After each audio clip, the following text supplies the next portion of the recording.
So last time where we left off in our Cyberpunk 2087 adventure is an executive named Hashi Gonzalez came by, talked to the players, let you guys know that he wanted to recruit you.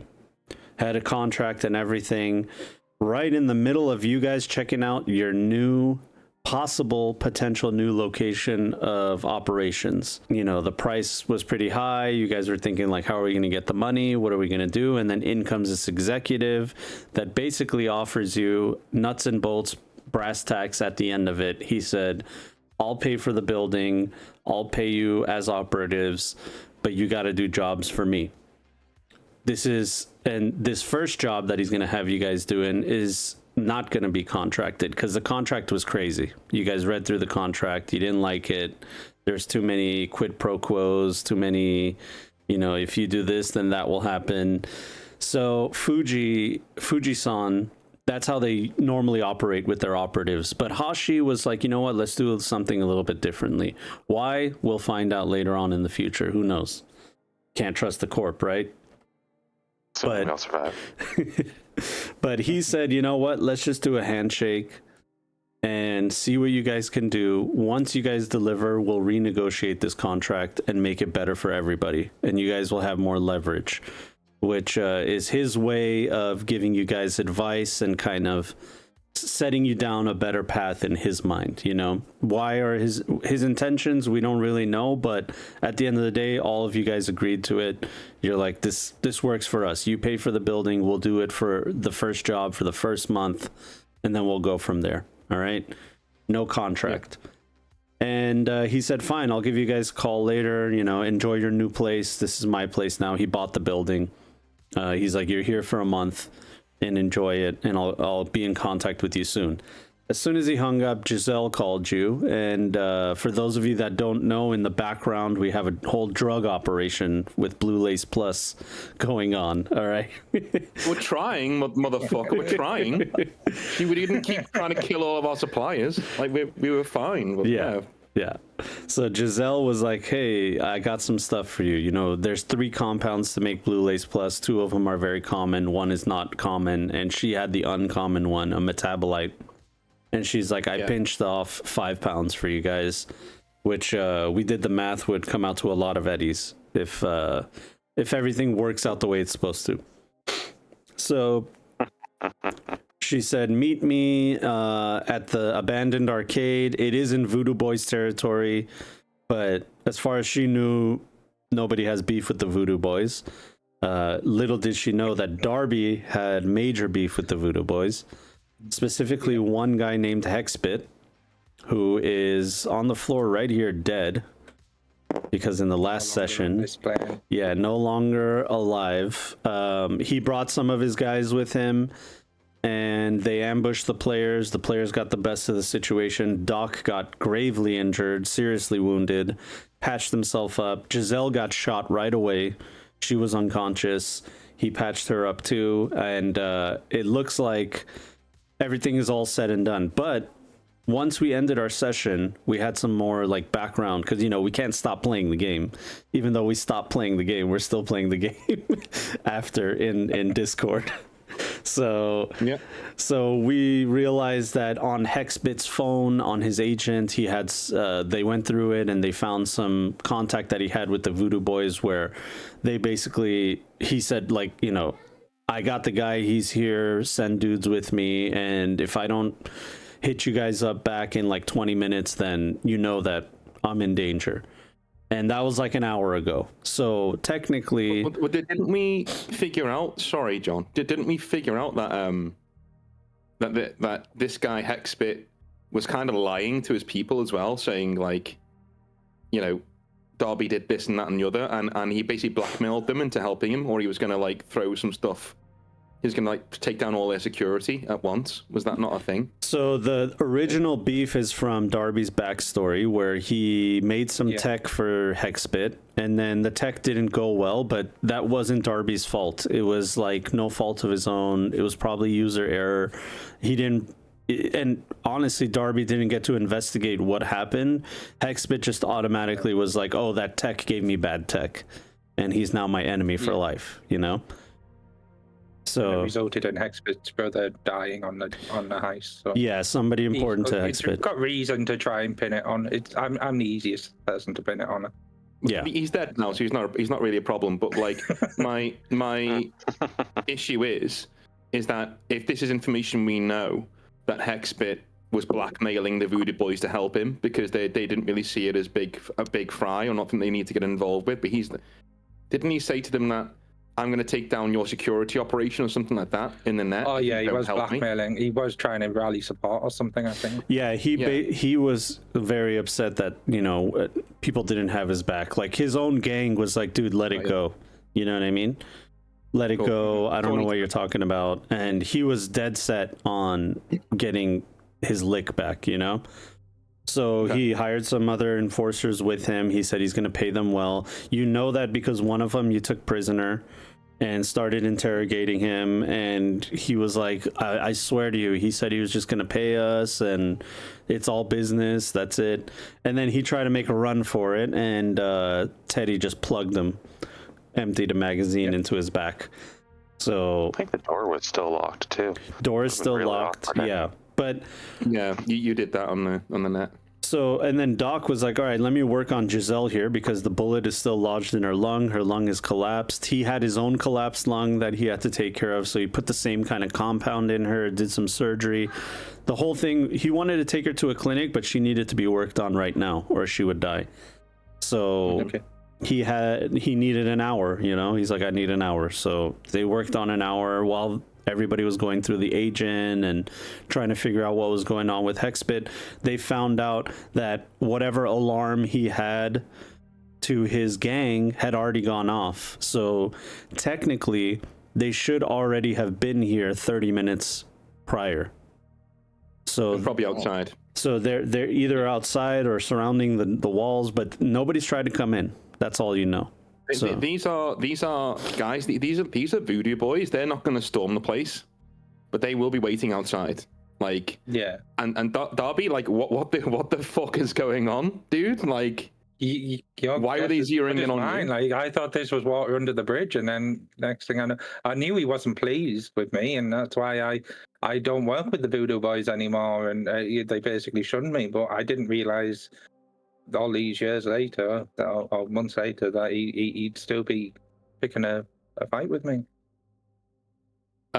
Is Slink still in the system, or is she plugging out now? Is she coming out? I remember there wasn't that much to do there. It's just There's no cameras there if you're thinking of that. There weren't any cameras. All it was really the power grid and the doors. So at the moment, I am not. I believe I did log out at the end before we started messing with the phone. Slink be able to open the doors remotely if she walks over here? Because I'd rather everybody was here and we can every gun counts, sort of a thing. Yep. We should be able to do that. Okay. Yep. Slink, do you want to move over? Someone's going to need to carry Giselle. Yes, what I mean. We need everyone on every hand on deck for this, I think.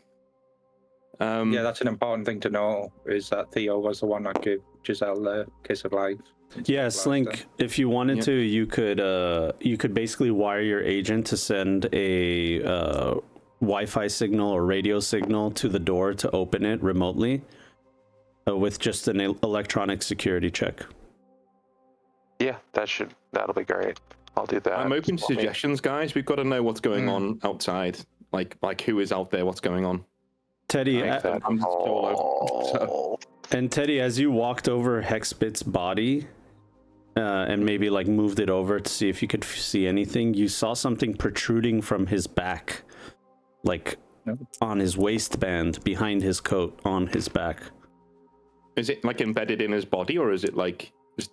You just see the outline of something rectangular embedded onto his waistband.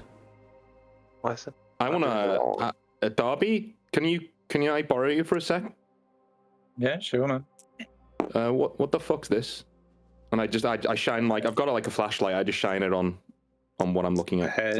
Yeah, without like getting too close, I want to sort of make an examination of what I think that device is. I'll try it as well, but I'm not going to be able to do anything. 19. 19. Okay. Okay. Yep. Yeah, with the 19, you're looking at it, and it looks like it's the size of like a rectangular box, but it's a little bit too shallow to be a box.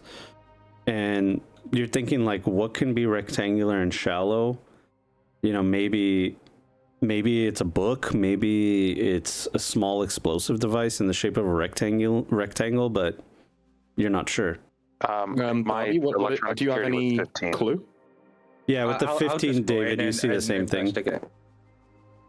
I meant for the. I I'll was lift for the up his lock. shirt or whatever to see better. Sorry. Yeah. Sorry, David. With the 15, yeah, you were able to program it onto your agent, so you can open it and close it at will with your agent. So what's Darby seeing with his? Because he might see you more than me, being tech savvy. Yeah, I mean, you're basically seeing the same thing. The problem is that the coat, his coat is covering it, and you just see like a bulge in his waistband. Oh, I'll take the coat off. No, I'll take the coat off. Okay. I'll rip it off. Yeah, I don't care. Yeah, it's you see the back of a leather-bound book. Basically, it's a leather-bound book in his waistband. Okay, I'm gonna take it up and like, what am I? Flick through it. Like, what is it? Is it a diary? You turn it over, and this is what you see. Oh. That motherfucker. Slink will just straight grab that from you unless you stop her. Yeah. Well, if you're not near me, can you see that I've got this book? She's nearby. I'm in the general area. All this wall is gone. I'm just kind of like. Okay. I'll probably try and reflex that to keep it away from her. To be like, what the fuck? Why are you doing that? Like, what? So I'll probably try and keep it away. Okay, we could grapple me. Yeah, you guys could roll a athletics check, both of you, see whoever wins. That's not gonna end well for The me. party fighting already. Yeah, brother and sister antics. Yeah, like straight up Slink is just like that motherfucker, and then we'll. Oh dear. Oh, a 10. Yeah, I got a 24 plus. why are they not rolling? Oh shit! 24, 34. A 34. Oh, yeah, no, that's not gonna happen. 39 altogether. Well, I got a Shit. 17. I hope you're happy, David. That's all my luck done. So I guess we're Yeah, body so slammed you, I think. for those of you that are only listening, a leather-bound book with papers, loose papers within it, reads "To be frank with you" on the front cover, and which is similar to what Slink's book has. It looks like Frank knows more than one Netrunner. All right. Yeah. I'm guessing. I hesitate to say this because but I'm guessing she doesn't get the book off me with that roll. Yeah, for sure. She tries to grab at the book, 17. and your instant reaction, you spin around, and basically she just kind of like you shuck her off, and she almost loses her balance because of how viciously she tried to grab the book. No. like little sister style. Like, no. Yeah. So what's up? What is this? Why are you I'm gonna panicking? sigh like heavily. It's just like it's less panic and more just like stress and like frustration, and like pretty like you're probably seeing more actual like obvious emotion on her than you normally see, because usually she tries to keep pretty level. Okay. And then she's just gonna sigh heavily and like kind of just pull out her notebook and just show the cover. So what is this guy to you? Like a mentor? Like some sort of like? Yeah, she's What, just teacher? she just kind of nods like, "Yep, that's the person who got me started in this."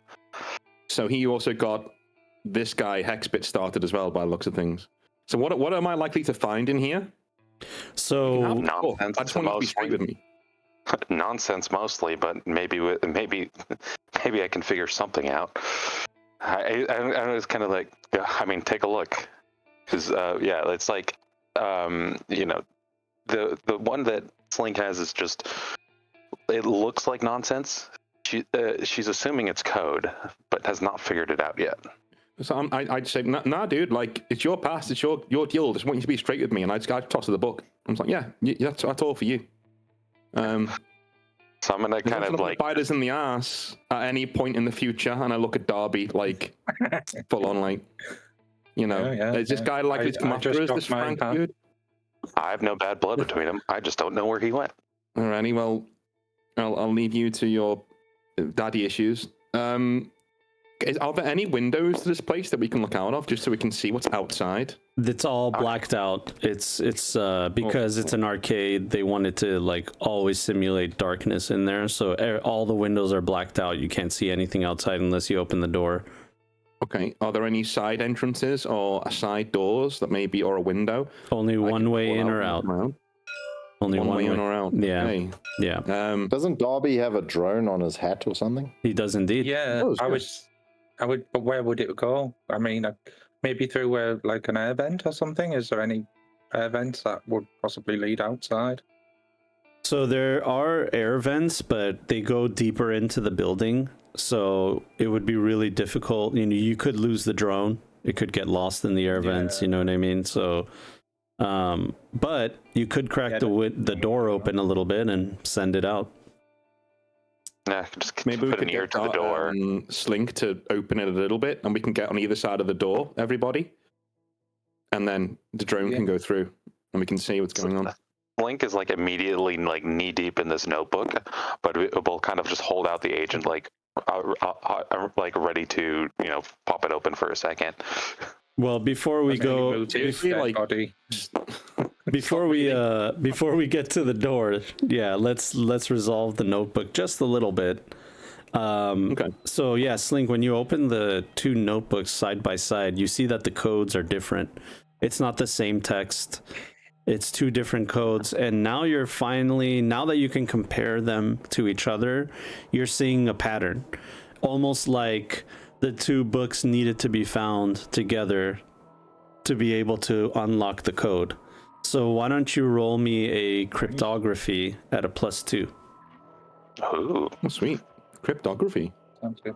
It is a skill. I believe it's called cryptography, right? it is. There's cryptography. There's right. deduction. Next to each other, which is I have the same in both, so that works. Yeah. Oh, yeah.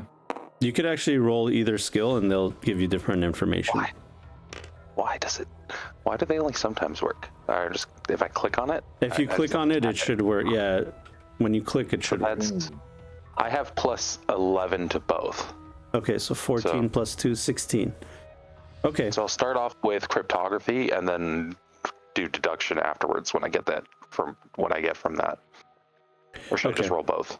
Yeah, you can roll both, but I'll give you your cryptography right now and just write down, and just roll the other one. We'll see. Deduction. So this is deduction.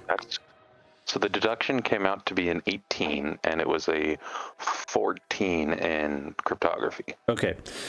14 plus 2 because of the +2. So you're at a 16 and an 18. So you're finally understanding what the codes mean, and you're deciphering words. And some of the words that are coming up are references to Greek mythology, which is now there's like another layer of the cryptography to it. It's like you finally figured out what the words mean, but the words are cryptic too now. And they're talking about specific people being related to mythological creatures in Greek mythology. And with your deduction, you're kind of putting it together. You're trying to figure out exactly who is who, what is what, and you realize that you find your name in both books written as the Chimera. So you're labeled as the Chimera in both books, and Hexbit is labeled the Cerberus. Three-headed dog. And in the journal entry, it says, even the Chimera must learn when to strike and when to vanish. You are not just your fire, but how you wield it. For the Cerberus, it says, the Cerberus guards the gates, but what happens when no one's left to enter? Interesting. Nice. And now... I'm guessing that's not our information. That's all just for Slink. Yeah, that's it. And then you're seeing other creatures here. The Harpy, the Minotaur, and the Hydra. And it's kind of leading you, then there's some words that you don't really understand, a little bit more cryptography you're not really understanding, and you don't know who these people are. But at the end of it, you basically see a labyrinth drawn out with the lettering. When you look at it at a distance and you squint your eye, you can see a labyrinth, and at the end of the labyrinth is looks like a black line, like a wall. And that's all you can get from the book for now. Till there's another book. Ominous. Does Sling share that with the rest of the group, or is she private? I mean, it wouldn't be something that she would just be like, "Oh, guys, guess what I found?" It would just. I don't think it mean anything to us. I think it'd just be gobbledygook. Yeah, I'd just kind of be No, like. just so that, like, in future, if I say something, I don't want it to be based on what I've heard now. I want to know what Darby would know. Yeah. Yeah, So metagaming. Slink would share some of the information, like that. Frank apparently has multiple mentees. It seems, referred to under different code names, and then that would be kind of the main gist, like of what she would share. She would, if you asked. Would you mention anything about the wall? No. Okay. Yeah, it would be. I would just ask: does Frank have like a mythological persona for himself in that book? Not that I've managed to find. And Probably Slink would also share that that Hexbit was referred to as Cerberus, and was supposed to guard something of some sort, and that he refers to Slink as Chimera. But beyond any of the other information beyond that, Slink would not necessarily be forthcoming with.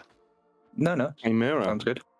You know, that's a better name than Slink. You get that, right? That's a much better name than what you came up with yourself. That's, It's just That's like cool corn. the harshest side eye that Slink can manage right now. All right, suit yourself. Doc, how are you holding up? By the way, you haven't moved. Are you okay? No, he has moved. He's come closer. He's brought Giselle over. He's carrying Giselle. Okay, I'll probably help him with Giselle, to be fair. Like he is also injured, so that's a bit unfair. Go and help him out. Everybody's Just up a With bit of, one lung. Yeah. spits out a bit of blood and said, "Well, I'm on one lung, so that's great." Everybody's bleeding, including Slink. Slink's just bleeding emotionally. Did you bring your sniper? No, I didn't know we were getting into trouble today. Dude, we've got Darby with us. I feel like we're getting into trouble every day. Just like... Well, the good news is Darby picked up this assault rifle, so Yeah. I'll use that Sweet. for now until. Do you want me to put your marker over here with us? I need to do that. Oh yeah, If sorry. we're getting ready for combat, where's the door specifically? Right there. Right. Yeah, we're on the Not other side of because it. my health I'm going is to not be great. up against a nice solid wall, possibly behind some machines. Darby, also, before you access your drone, you get a ping from Aura, your AI, showing some kind of interest in the book, the journal, asking if you would like for her to analyze it more or to look into it more. I'll just 1 second, Aura. I'll just check. Slink, my AI, Aura's pretty interested in that book. She might have be able to glean some light on it if you wanted to. Maybe we can take a look at this when we're out of. And she's going to gesture to the whole room. This situation. Just very dramatically gesture as she pulls out her gun. Aura Aura uncharacteristically insists on checking out the journal. Darby's pretty confused by this because it's like uncharacteristic for her to really sort of be persistent in this way. But no, Aura, we got bigger fish to fry right now. Just hold on to your horses. There's a weird pause before her next response, which makes you maybe think like, is that a glitch? Like, did something not work? Because usually her responses are like right away. But there's a small pause when she says like, and then she finally says compliance. All right. I ask her to log the last sort of. I want a log of the last 2 minutes so that I can check the code or whatever. when we get back to base. Yeah, so are we opening this door then? Yeah, I guess Darby, are you? I'll open it. I'm obviously like, I'll open it a bit and like shout out in Creole. Don't shoot, like don't shoot in Creole. As I go out, and I'm slowly opening it wider and wider until I can see something. Yep, so you do just that. You say don't shoot, you open. A big shaft of daylight comes into the arcade, lighting up the entire area. And why don't you give me a perception check? Sure. I'll go ahead and look out as well. I'm not going to let him just poke his head out and get his head blown off. So we give them 2 hits to target. Perception. I might throw them off. Yeah, I'll do this first one of the day. 7. Why not? 6 plus 19 for me. Where's my perception? 6, 17 for me. Okay. With the 17, you peek outside around the corner. You look past the entryway, looking out into an abandoned area. This area used to be a bustling promenade, but now it's just a bunch of abandoned cars and trash and, detritus, basically. And you don't see a single soul in sight. And that's the same for me with 19. Yeah, you don't see anybody out there. I look at Darby and like, either we're insanely lucky or this is worse than I thought. I mean, I'm just going to... Yeah, he was throwing a lot of fire around with the Voodoo Boys, and maybe just good riddance with him, as I tentatively sort of step out. Well, I'll get out with you. I'll cover you. Why not? Is there any cover outside? Yeah, there's plenty of cover. There's cars, there's boxes, there's kiosks. I'll do my my best Merc impression and like go up to a bit of cover and look around, like. This is so hilarious. It's like, there's going to be no one out here yet, and we're going on like this, like Black Ops. Dude, like for all I know, the entire Voodoo Boys gang is like around the corner. Like, I'm not taking any chances. You hear you hear a little bit of rustling as somebody is getting up from like the car past you, like 2 cars ahead of you, and they get up, and you see dreadlocks and matted hair and a dirty demeanor as a street hobo looks at you and goes, As soon as you said dreadlocks, I was like, here we go. No worries, dude. Go back to sleep. We'll get out of your hair. Yeah, we'll get on. And he goes back to sleep. Yeah. I just call in to everybody and say, yeah, I think the coast is clear. I think we're okay. Yeah. I do want to remind everyone, I did patch her up, but I do believe she might need me to take her back to the clinic just to give her a bit of extra medical attention. Yeah. I agree. Yeah. Yeah, the clinic is nearby, so you guys are not too far from it. You guys are in the Watson docks, right? Or where are you exactly? Yeah. I might just call Delamain. Can I do that? Yeah, absolutely. I was going to call Delamain. Is that not pricey? Delamain. No, not for an average cab. I'm not getting a full-on service. I'm just getting a cab. Yeah, so. It's not the Excalibur package. No, Excelsior. Or Excelsior, yeah. North just wants to see John's impression of Delamain. Hello, it is I, Delamain. Not bad. That was actually really good. I wasn't expecting that at all. I guess we're using Delamain for the rest of the campaign. Yeah, man, that's it. Yeah. Well, no. Now John needs to decide on the canon Delamain. What happened with him? Is he still Delamain, or did he split up? Or what? I guess we may never know unless we find out. Okay, cool. So yeah, I say, yeah, Del, can I get a cab to it'd be Warehouse 17, just on the docks, please? Triangulating your location. Please accept. So you get like a notification on your phone whether you would allow Delamain to connect to your location. Yeah, it's fine. All good. Okay. Yeah, which is standard, you know. It's like a standard kind of thing. So Delamain does that.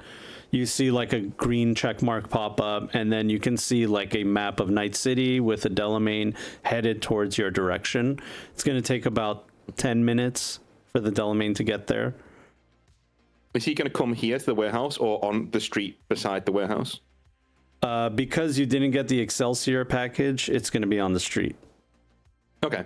I say we hold here for 5 minutes inside, and then we go to the cab. It's like a couple of minute walk. It's on the street. Sounds good. I'm gonna turn towards Darby and be like, Darby, can you do proper scout out with your drone? Yeah, I'll like tap like a button on the side of my bowler hat, and out whizzes Aura inside. Well, she takes control of the drone for me, and I just say, can we do a sort of quick scout? I think it can only go 15 yards or something, can't it? It can't make... Yeah, it's not crazy far, but it can get up into the sky, you know what I mean, and kind of look around in your location. Why don't you roll me a general tech to maneuver the drone? Just so you know, John, I am constantly checking the condition of what's her name now? Giselle. Giselle. Yeah, and Giselle, and yeah. she's telling you like, leave me alone, Choom. I'm fine. It's not the first time I've been shot. In the lung. I mean, Well, not this until long. You have been discharged by your doctor. You are currently my patient, and I am also your doctor. So please don't resist. What he means, any further. Giselle, is do what you're fucking told. That's what he means. Usually my doctors aren't shot themselves. Well, I'm We a do bit things a little differently. more hands-on. This is Doc we're talking about. He kind of attracts bullets, but there we go. Yeah. Exactly, and ones. Well, What a service, though. The doctor heals you, and then all the bullets that are coming towards you just go into his own body. And Exactly. he just there to help. Technically, it wasn't a bullet; it was a grenade, actually. Yeah, that's true. Oh. Shrapnel. Take it. While we're waiting for the drone to scout, Slink is gonna rummage through Hexbit stuff and see if there's anything else that could prove useful. New cyber deck. I'm pretty happy with mine. Yeah, the cyber deck that he has is not better than yours. It's a pretty standard one. But you do see ritual scars on his body that you're not exactly sure unless you roll a streetwise. Okay, I can roll that. I got 22, by the way. On Okay. the drone. Yeah, with the 22, you're easily able to move the drone around. The drone is kind of autonomous. It loiters in an area. And after she's loitered for about a minute, she returns back to Doc and gives you some information and lets you know, like, there are some people around the area. It doesn't look like they're openly armed or even remotely interested with whatever's going on with you guys. They're kind of like doing their own thing. And in fact, there are some voodoo boys nearby, but they're not like trained on your position. They're just kind of like smoking cigarettes or whatever, some other thing, and just chatting with each other. Yeah, I relay this to the party. It looks like it's all clear out there. Just there's a few voodoo boys down the road, but they just seem to be doing their own business. It doesn't look like there's anything organized. Dobby, how many lying bottom feeders do you know? So I look at Hexbit like this guy was obviously not as connected as he said he was. I've had dabblings in a lot of sort of helping with a lot of gangers with different. So yeah, there's probably many bottom feeders. How many lying bullshitters do you know that are, you know? I mean, he's going to treat this as a logical problem, so he just like stares into space trying to calculate, like, to give him a number. So don't 13 maybe. It's just a. It's never mind. By the way, that was a 15 total. God. Yeah, with the 15 total, you're seeing the ritual scars. I mean, you kind of heard of voodoo boys doing this kind of thing before. Usually it has to do with some kind of accomplishments they've been through.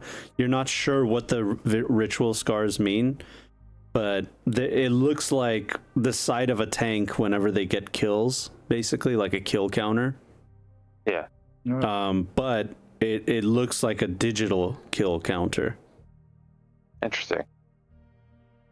Also, is there any programs on his cyber deck that I might be able to repurpose, so to speak? Yeah, he has a hammer and a speedy. Okay, I may take the cyber deck with me so that I can potentially upload those programs later. Yeah, let me write Does that anyone down. have I need to swap eddies out on them? programs. Yeah, between all of them, there is about... All right, between them all, there's about 400 eddies. I'll take that. Thank you. Okay. Bit 100 each way, I guess. I don't know. I don't know. Does a doctor? My medical bills. No, fine. So he's Fine. spluttering blood around the place. He's just finished working on Giselle, and then he runs around patting everyone down for Eddie. Yes. Yeah.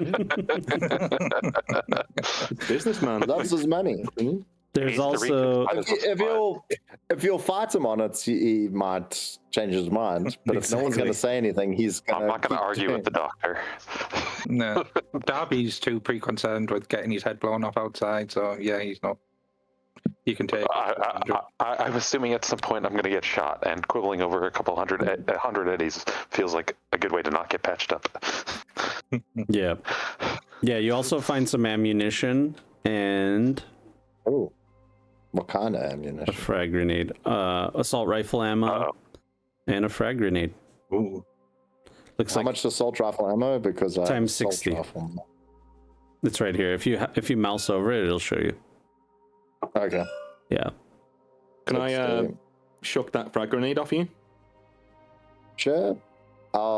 If you see him pick it here and ask for it, he'll send it your way. Yeah, if I can see him pick it up, I'm probably looking at what he's doing. I'm very confused. Why does it say this that? That's Obviously, not, injured man is patting down corpses. but- it's You know, Doc is obsessed with cash. Like he is constantly looking for more money. so Delamain is inching closer. It's about 5 minutes away, and that's when you get a Yeah, call okay. from your good friend Hashi. Oh. All Oh right. shit! Let's see Okay. here. Where is he? Hashi, there it is. So you get a video call from Hashi. Ring, ring, ring, ring, ring, ring. Hey, Chum, how are you? Good. Yes, decided to pop down to the arcade, have some fun, play some road race. How are you? Okay. I'm doing well indeed, actually. I'm excited about our partnership. Me too, Chew. I have your first assignment if you're ready. I am. Hit me. Well, not physically. You know what I mean. Of course. Now, before I give you your first assignment, I'd like you to know that I know you're very capable, and I wouldn't have given you this first assignment if I didn't think you were capable. You understand? I do. Now, I know that you've had some dealings with the Maelstrom. They are famously not friends of the Arasaka Corporation because of our affiliation with the Tiger Claws, of course.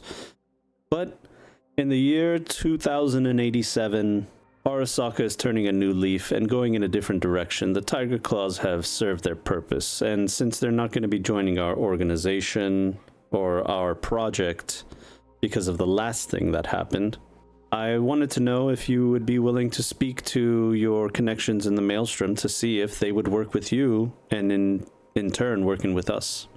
I'd be more than happy to do that. I know Heavyset is a reasonable man, and hopefully I can speak his language. I thought you would say that. Now, on top of getting the Maelstrom to work with you, because I think that would be an easy endeavor as you've already figured out how to speak with them on their level, there is another gang in Night City that is just as notorious, illustrious as the Maelstrom or the Tiger Claws, maybe more. And a gang that no one has been able to work with before. And I'm hoping that you can get them on board with the Maelstrom as well. Don't say it. No, who is this gang you would be? I'm already gritting my teeth. Who is this gang that you would be wanting me to make contact with? 6th Street, come on. Are you sitting down? No, but I'll be fine. Now remember, this is a serious opportunity, okay? I want you to get the Maelstrom to ally with the Bozos. The Bozos? Sorry, I think there's a problem with the line. I could swear, I know it's ridiculous. You sound like you said Bozos and not 6th Street. I thought you said Bozos. Sorry, obviously a mistake of my part. Repeat that again? 6th Street are too political. They get too involved with their own agenda. I need somebody that can do exactly what they need to do. The Bozos sow chaos in Night City, and that's what we need. Combining these two elements is essentially making a nuclear bomb and then setting it off and walking away and hoping for the best. Like, there are other gangs, the Valentinos, I have people there too, like, who can cause some chaos on the streets. What you want by combining these two is war. That's what you want. I will do it if that's the job, but as your, how would I put this? Your merc that you've hired, it is my responsibility to tell you this will not end well. I have the utmost confidence in your ability, Mr. Uridine. I wouldn't have spoke to you if I didn't think that you had the ability to do this. Anybody else in Night City wouldn't be able to do this. Now, think about it this way. You actually get it done. The Bozos and the Maelstrom are working together. They don't, like I said before, they don't have to be best friends. They just have to coordinate. Maybe they only want to work with you, and you're the key factor. You're the cornerstone of their alliance. Let me test. Do you mind if I pull my associate in on this call, please? Absolutely. I'll get it as we're walking to the Delamain. I'll link everybody in, and they now know what was said. I bring them up to speed. So for this contract to be a success, when does it? No, I need two things. One, a completion contract. I need to know when this ends, okay? Because this could spin on forever. We could be in a gang war for years, and this job never ends. When would you deem it complete and payment received for our services? Do we need to facilitate a meeting? Do we need to get both of their heads to contact you and say, yes, we'll work with the other one? What are we looking at? Listen, this is the streets, all right? A street contract would be good enough. As long as you get the Bozos to agree to work with the Maelstrom and to work with you, then that's all I need. And in fact, after that, then we'll negotiate a new contract with Fuji-san, and all of us will be going to the big leagues. I hope you know the last person that Arasaka, or indeed Fuji-san as their proxy, sent to the Maelstrom ended up as minced beef. I hope that is also something that you're aware of. Of course, why not? You're sending me, of course, you know that. That's why I'm sending you, of course, Theo. But on the flip side, how much do you want them to know? Well, I don't like to keep my operatives in the dark. I don't think that it works best that way. I think the best way to operate is to just have everything out on the table. I need results, and the only way I can get results is honesty with all of us working together in conjunction. And I know honesty is a word that you don't hear from corporations. I know that you have your own ideas, but listen, this is about me and you working together. Forget about Fuji-san. Forget about everything. Me and you and your crew, we're working on this together. What do you think will happen to me if you succeed? Okay, so I'm gonna. Are we in the Delamain now? I'm guessing with the. Yeah, the Delamain pulls up right when you guys are having this conversation. I'm gonna pass you to my associate so I can have a bit of a think. Is that okay, Mr. Hashi? Absolutely. Think as much as you'd like. We have all the time in the world. All right, hit it, Del, and then I'm going to leave the conversation to my associates, see if they can ask him some questions that I've not thought of, because I need to collect my thoughts. If the goal is to sow chaos, why not just get some other gangs? I'm sure there are plenty of things they'd love to hit. I mean, Sixth Street's Valentino's. I'm sure they're prime targets in and around the city that they'd love to hit and sow enough chaos for you. It will also be easier to negotiate with them than the bozos. The bozos have an extraordinary talent for sowing chaos. And for the longest time, neither the NCPD nor any corporation or any entity has tried to understand them or has been successful in understanding them. But I think that I finally cracked something. There is a method to their madness. They're not just anarchists. There is something deeper within their organization moving the pawns on the chessboard. You're saying there's a hierarchy, maybe a leader of sorts. Of course. All you see is the surface level enforcers, or whatever you'd like to call them. Through our investigations, we found most of them to be cyber psycho. So if they're cyber psycho, if they're working on the streets, then somebody has to be coordinating them, because when they attack, things happen on an exponential level. How into drugs are they? Well, whether they're into the drugs or not, we're not sure, but from the autopsy reports, a lot of the bozos are pumped with all kinds of toxins. Toxins I would expect, but Narcotics, toxins, street drugs, medical grade, all working in conjunction perfectly in order not to kill the subject, but to get them to a superhuman level. I'll turn to the guys and I'll say, listen, just saying, look, one brick is Maelstrom, one brick is the bozos, the cement in the middle, Blue Lace Plus. I knew that was good. Yeah. Does Hashi like here? you're holding our C4. Yeah, but on call. Literally like explosives. That's a problem with the brick.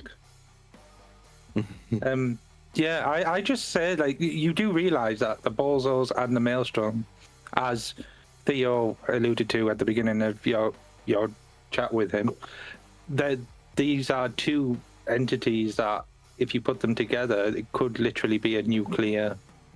Like, they might not be controllable by Fuji-san. I hope you're aware of that. It could just go critical. Now, what if I told you one bit of information that you may not have known about the bozos? And you may not even believe when I say it. Now you piqued my curiosity. They're not really clowns. Well, of course, they're not really clowns. They're people dressed as clowns on a biosculpting level. Their faces are changed, their bodies are changed to look like clowns. So, whether they do that willingly or not, we're not sure. But what if I told you the bozos are the most technologically advanced gang in Night City, maybe in the world? In a weird way, I can kind of see your point. How are these cyber psychos forming a gang and remaining cogent enough to actually run a mini empire in Night City or anywhere, right? I've spoken to a few bozos in the past. They've not seemed like they were cyber psycho. They seemed... A few of the bozos I've spoken to seem calmer than most other gangs I ever speak to. It's almost like their psychosis has gone to such a level that they are now calm. Almost like they've perfected it. You could say that, yeah. But you do certainly like playing with fire, Hashi-san. His hands together with the sound of this tech. Yes, I know I'm playing with fire, but that's the only way that you can make a splash in Night City. Listen, I'm telling you, if you get the bozos and the Maelstrom together, of course it's going to be good for me too. I'll get the promotion I want. You'll get the money you want. I'm telling you, this is it's all out in the open. This is the job. I said I'd accept, and I do. What is the penalty should things go south and we do not manage to achieve it? It is what it is. I mean, hopefully you won't be dead.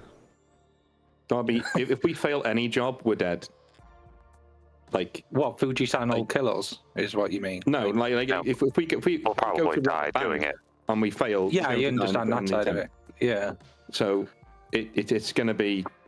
I'm going to let Fuji-san. Does anyone else have anything to say to Fuji-san? Because I'm pretty much we're doing the thing. I don't like to speak about failure. Yeah. Don't worry, he's just nervous. Don't listen to Darby. He's just nervous. Great chatting to you.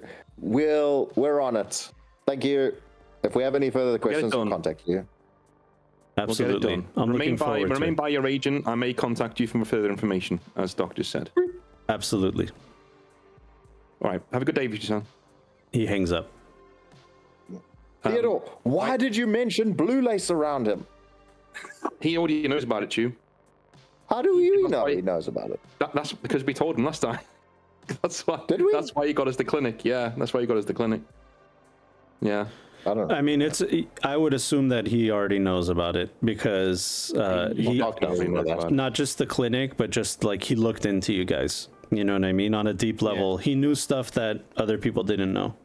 The shit that he knew I about remember us, us being hush-hush about it because I was saying, what about illicit dealings on these premises and stuff like that? You know, whether he knows that you're starting a drug empire on a big level, you know what I mean? We don't know, because technically you guys haven't done the big thing yet. You haven't done, like, actually pushing it out there. You know what I mean? Well, no, but he knows Or the about large-scale the manufacturing. Maelstrom Club, Yeah. and he knows how we got Maelstrom on side, and that was Blue Lace. Yeah. So Yeah. No, he knows. Like, there's no... Yeah, so far it's not a factor, really. You know what I mean? No. We can make some good shit, but that's it. We're not drug people yet, despite our best efforts. But Well, like, as Theo points out, that could be a great in for us with both gangs to get them together.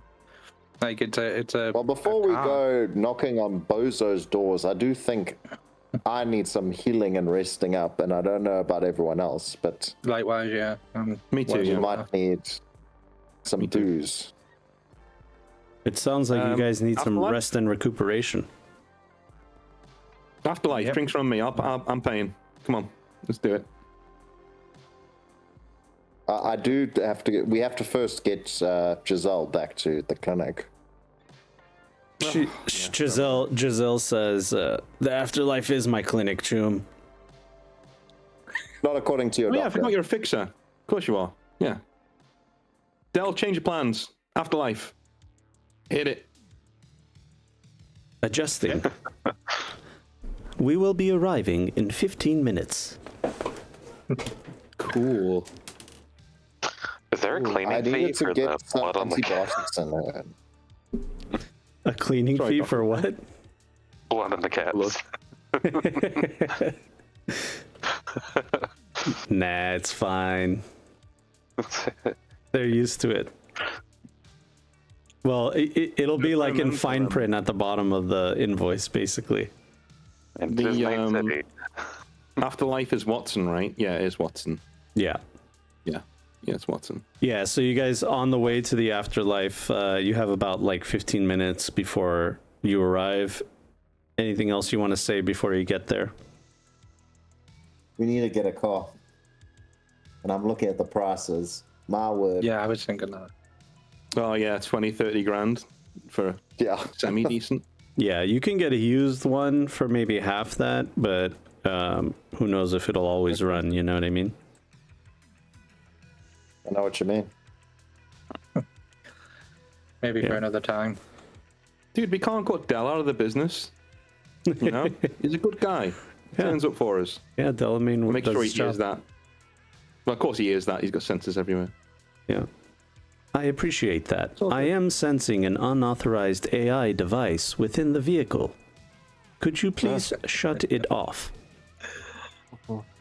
Do I have a kill switch that I can just like turn on or off like that? I don't know, do you? I don't think he. Yeah, I don't think Darby would because he treats Aura as a close confidant, so he would never think that he needed to. I mean, kill switch she it, could so- probably just disguise herself as being, off. BI. Yeah. Yeah, well, I'll try. Through my agent, I'll say, Aura, can you go incognito or whatever, like whatever the code word would be to sort of go in silent running, so things can't detect her. She Code Not word get is on with let's other stop AIs. Is dancing. that a thing? Like, I didn't know that was the thing. it is against company policy to have unauthorized AI within the vehicle. Oh, okay. Next time, Del, I'll make sure it's all good. But for this time, I can't do it right now. Sorry, Jim. You don't really get a response from Dell right away, and then basically it says noted. Thanks, Del. Are we just allowed to show up at Afterlife with like AR rifles and? No, you got to leave that stuff at the door. Yeah, we'll yeah. You could bring like pistols and stuff, but like any guns that could, any big guns like automatic weapons or rifles or rocket launchers or snipers or any of that stuff, you got to check at the So door. instead of a coat rack, they got a gun rack. Yeah. You probably also have a coat rack. Yeah, Come on. probably. It's probably Not next animal. to the coat rack. Yeah. Yeah. Yeah, as you get to the afterlife, nothing really crazy occurs. It's the regular afterlife. It's bumping. There's music playing. There's people inside. Bartender's there. Claire is off today. It's another bartender today. He's a eye-patched old solo veteran that has cyber arms and cyber legs. And you see tattoos on him consistent with the South Am War. So this guy's an old school vet. And he's going to roll to see. Can I cheek in, say, do we have a map for Afterlife? Because if we have one, I really want to see it. Yeah, that's the afterlife. There it is. Yep. You guys walk in. Let's get rid of Oh, these yeah. Dude, that's literally, yeah. This was Like it. Rogue This was Day, like- already in the table. Hey, Giselle, do you know any docs in here that you can shack up with? I'm sure we can find something. Hey, bartender, Jackie Wells, please. Hey. I'll take one of those. I like a splash of love. So I'll take a Johnny Silverhand. the bartender recognizes at least 3 of you, and he looks at you, Theo. His name is Patches, and he's like, "Theo, you're dying. Good to see you here again." You too, Patch. You too. Fix me up with the Jackie Wells. I'll get this round. All right, that settles it. Jackie Wells coming up. How's Giselle doing? A bit worse for wear. Something went down, and we need to get her patched up. She's stable for now, though. She'll be all right. If she can drink, it ain't that bad.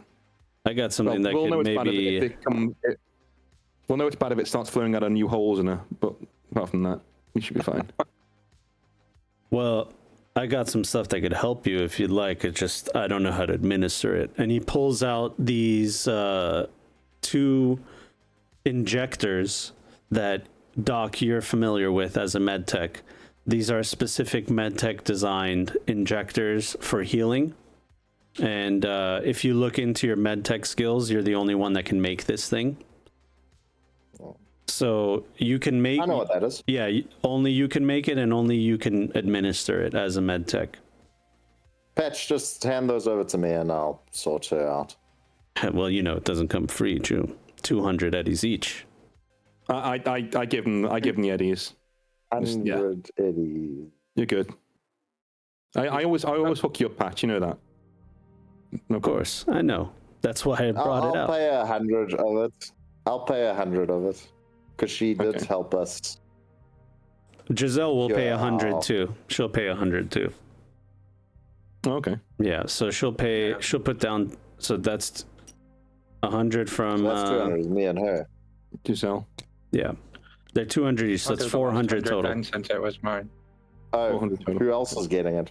Yeah, the rest of you guys, just by sitting at the bar and relaxing, you're gonna heal your HP equal to your body stat. Okay. Oh shit, I'm back at full health. Nice. Yeah. Five. See, the trick is to not be where the bullets are. Yes. Must I roll something for this equipment, GM? GM, my 100 for my contribution. Thank you kindly. Yeah, nearly. Yeah, I think I put my 100 on there. Yeah, yeah. Giselle, I'm going to need you to clench your teeth as holding up the items. This is going to hurt like a bitch. She takes 4 different toothpicks that had olives on them, eats the olives, and then bites on the toothpicks. All right, go ahead. Go chew 'em. On 3, 1, 2, and I go. 1, 2, and on the second one, the reason why you're the only one that can administer it or any other medtech is because you have to put it exactly onto an artery in a specific angle. You don't do it the right way, it just floods into their body system and can be poisonous. But because you are an expert at this, you know exactly how to administer it, and you both will be healing your body plus will stat. So, I'm gonna knock mine back and I'm gonna look around. Am I seeing Rogue anywhere? You're looking in the regular corner, which is right here, Not for that. Yeah. and it's closed off and it says reserved on it, so there's nobody there. All right. Patches, can you put me in Rogue's direction? Is she here tonight? She's got some information that pretty much only she can help me with right now. Sorry, Choom, I'm not her secretary. I don't know where she is or what she does. Alrighty. I guess I'll just have a look around, see if there's any other fixes around. Okay. Yeah, so you walk around, and in this corner over here is sat Hornet. And he has someone that you've seen before guarding the outside. Oh, sweet. Okay. I'll walk right up to it. It's fine. Theo, how can I help Yo, you? Viper. Glad to know we're not shooting at each other this time. No, not this time. For now. Are you always on the job? Like, literally? Well, unlike you, Theo, some of us have to work. Listen, hey. I'm no Nepo baby, alright? Like, that guy didn't know I fucking exist. All I got from him was his looks, and yeah, that's about it. So what's it like being the enemy of the Tiger Claws, Metal Vultures, and the Hecate Ring all at once? Hecate Ring are cool with me right now, but I've got to say, it feels pretty fucking good. You've got to try being Theo Uridine sometimes. It's awesome. Hold on. How are you working with the Hecate Ring if they stuck you with one of their dirty knives? Wait, I never said I'm working with them. I said I'm cool with them. I made amends.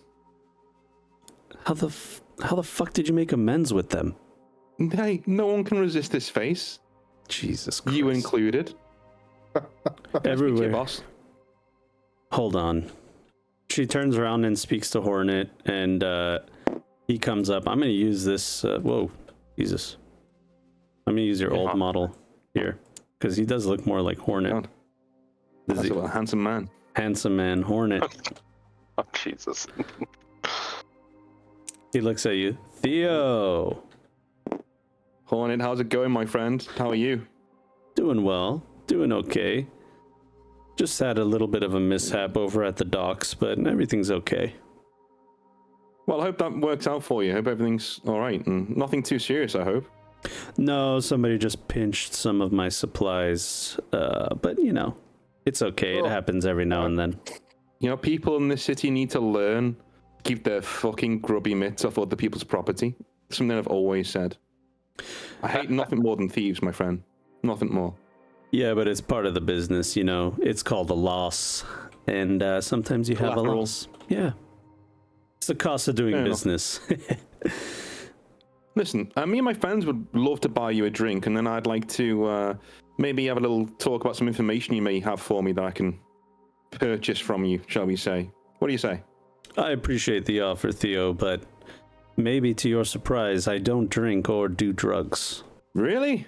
What do you do when you're not shooting people, then? I don't shoot people. Come on, Theo. I hire people to shoot people. Okay. And so Theo's like losing interest in him like straight away because he's not a party guy. All right. So I need some information, Shum. I have a few contacts with the bozos that I know of, but these are like street to mid-level guys. I'm talking leadership. If I wanted to make contact with those psychos and say hello, maybe buy them a drink, who would I be speaking to? What? Contact with the bozos? You have to elaborate that for me, Theo, because my friend Darby over there really wants to join the circus. So, I said, fuck it, I'll get you a meeting. all right, Chum, I'm all about humor and joking around, but let's get down to serious business. Why are you here? What's the deal? I've got a job that pretty much only the bozos could help me with. Only they'd be crazy enough to take it on. So wait, you're not joking about the bozos. You're really talking about trying to deal with them. Yeah. And you want to converse with them. Dude, my powers of persuasion, talk to Viper, she'll tell you, right? Birds out of trees. Theo, you're a danger guy, all right? So I just need some information. Point me in the right direction. We can call it a favor for a favor, or I can shoot some eddies your way. That's up to you. If you got information, I'm all ears. He looks at you in disbelief, and he's like, Chum, what are you saying here? Listen, if I could help you, I would, but the bozos, I mean, I don't know anybody that's ever had any conversation with them that didn't end in violence. No, I can handle violence. I'd just show him, like, the scar on my chest. Ooh, right. They really did a number on you. They did, but I gave as good as I got, and the people who did this won't be telling any tales of it, let's say. All right, if you have no information for me, then I'll bid you good night, and I'll head back to my guys. Hold on, Chum, hold on. I might be able to give you something. I mean, I don't know if I work directly with the bozos, but I do know that every now and then I get someone anonymously contacting me, asking me for a large shipment of my most powerful drugs, and is in fact one of my best clients. And they ask for delivery outside of Richard Knight Park. You know what's going on at Richard Knight Park, right? Isn't that place just full of, like, hobos and addicts? Roll a streetwise. It's 14. All right, with the 14, even with the 14, you know that Richard Knight Park used to be a park that had, like, amusement park rides, ferries, merry-go-round, Ferris wheel, and all those kinds of things. But over the last 30, 40 years, it just slowly started becoming bozo territory, where there was more and more attacks, more and more dead police, more and more dead gang members, to the point where people just don't go there anymore. Yeah. You're sending me into Bozo Central, you get that, right? Like, this is... I'm just telling you where they are. All right. Well, thank you. Thank you. Now, usually I would charge for that kind of information, but I don't want your death on my conscience. We'll keep it off the books, Chum. I'll put some... I would say I could put some eddies behind the bar for you, but I'll tell you what. I'll buy Viper a drink. On your behalf. No thanks. Doc is rolling his eyes like to the back of his head. So I'm gonna, like, doff my imaginary cap to both of them, and I'm gonna walk back over here. And as you're walking away, you see Hornet turn to Viper and kind of give her like a quizzical look, like, what the fuck was that all about? I relay that information to the guys who are just, I'm guessing they finished their drink now, and I go, one more. Thank you. Cheers, Patches. Yeah. Yeah, so we have info. I need to make a call. Alrighty. I'm going to call Heavyset. Okay. Yeah, you can do just that. After a few rings, you get a call. You get a video answer. And he answers the phone, and you kind of see, like, behind him is like a construction ground, and there's other maelstroms there, and there's lights, and there's loud music. and he's like, Doc, what's up, Choom? Hi, Heavy. Great to hear from you. I just wanted to check something. Did you find that rat that we had business with? By any chance? Oh, man. Talk about crazy coincidence. That rat is our guest of honor tonight. Oh, just hold on. I think Theo would like to see this as well. Theo, Huh? there's a party happening with Heavyset. Come have a look. They have a guest of honor. Oh, dude, Heavy, are we invited? I gotta see this. I also want to be there. Of course, Chooms. You're absolutely invited. You know, I'm kicking bring the myself lace. in the We'll bring the ass for not inviting you in the first place. So get in your car, get over here as fast as you can. We're at the construction district of Old Town. All right, we are on our way. We'll bring the good stuff. I didn't think he'd still be alive. He kind of nice. puts his agent down for a second. He turns around and he goes, "Hey boys, they're bringing some blue lace over. Yeah, plus obviously we don't deal with that other shit anyway." All right, Chooms, come on by. Alrighty. We'll see you in a mo. All right, guys, drink up. We've got a party to go to. Sounds good. Dude, Doc, how did you do that? You got like away with people, man. I don't. You do, Chum. I just was. I look over at Hornet, I'm like, nah, in some maybe things. not. All right. No, well, you just try way too hard in some areas, man. You just need to realize that you don't have the charisma that you can hit on every girl and she's just going to fall onto your lap. All right. So When most of them do, like, I can't. You know, if you don't buy a ticket, you don't win the lottery. You know what I'm saying? yeah, it's true. All right. I think you need to, before we go anywhere, you need to be put in your place. Your ego needs to be toned down just a little bit. Doc looks around.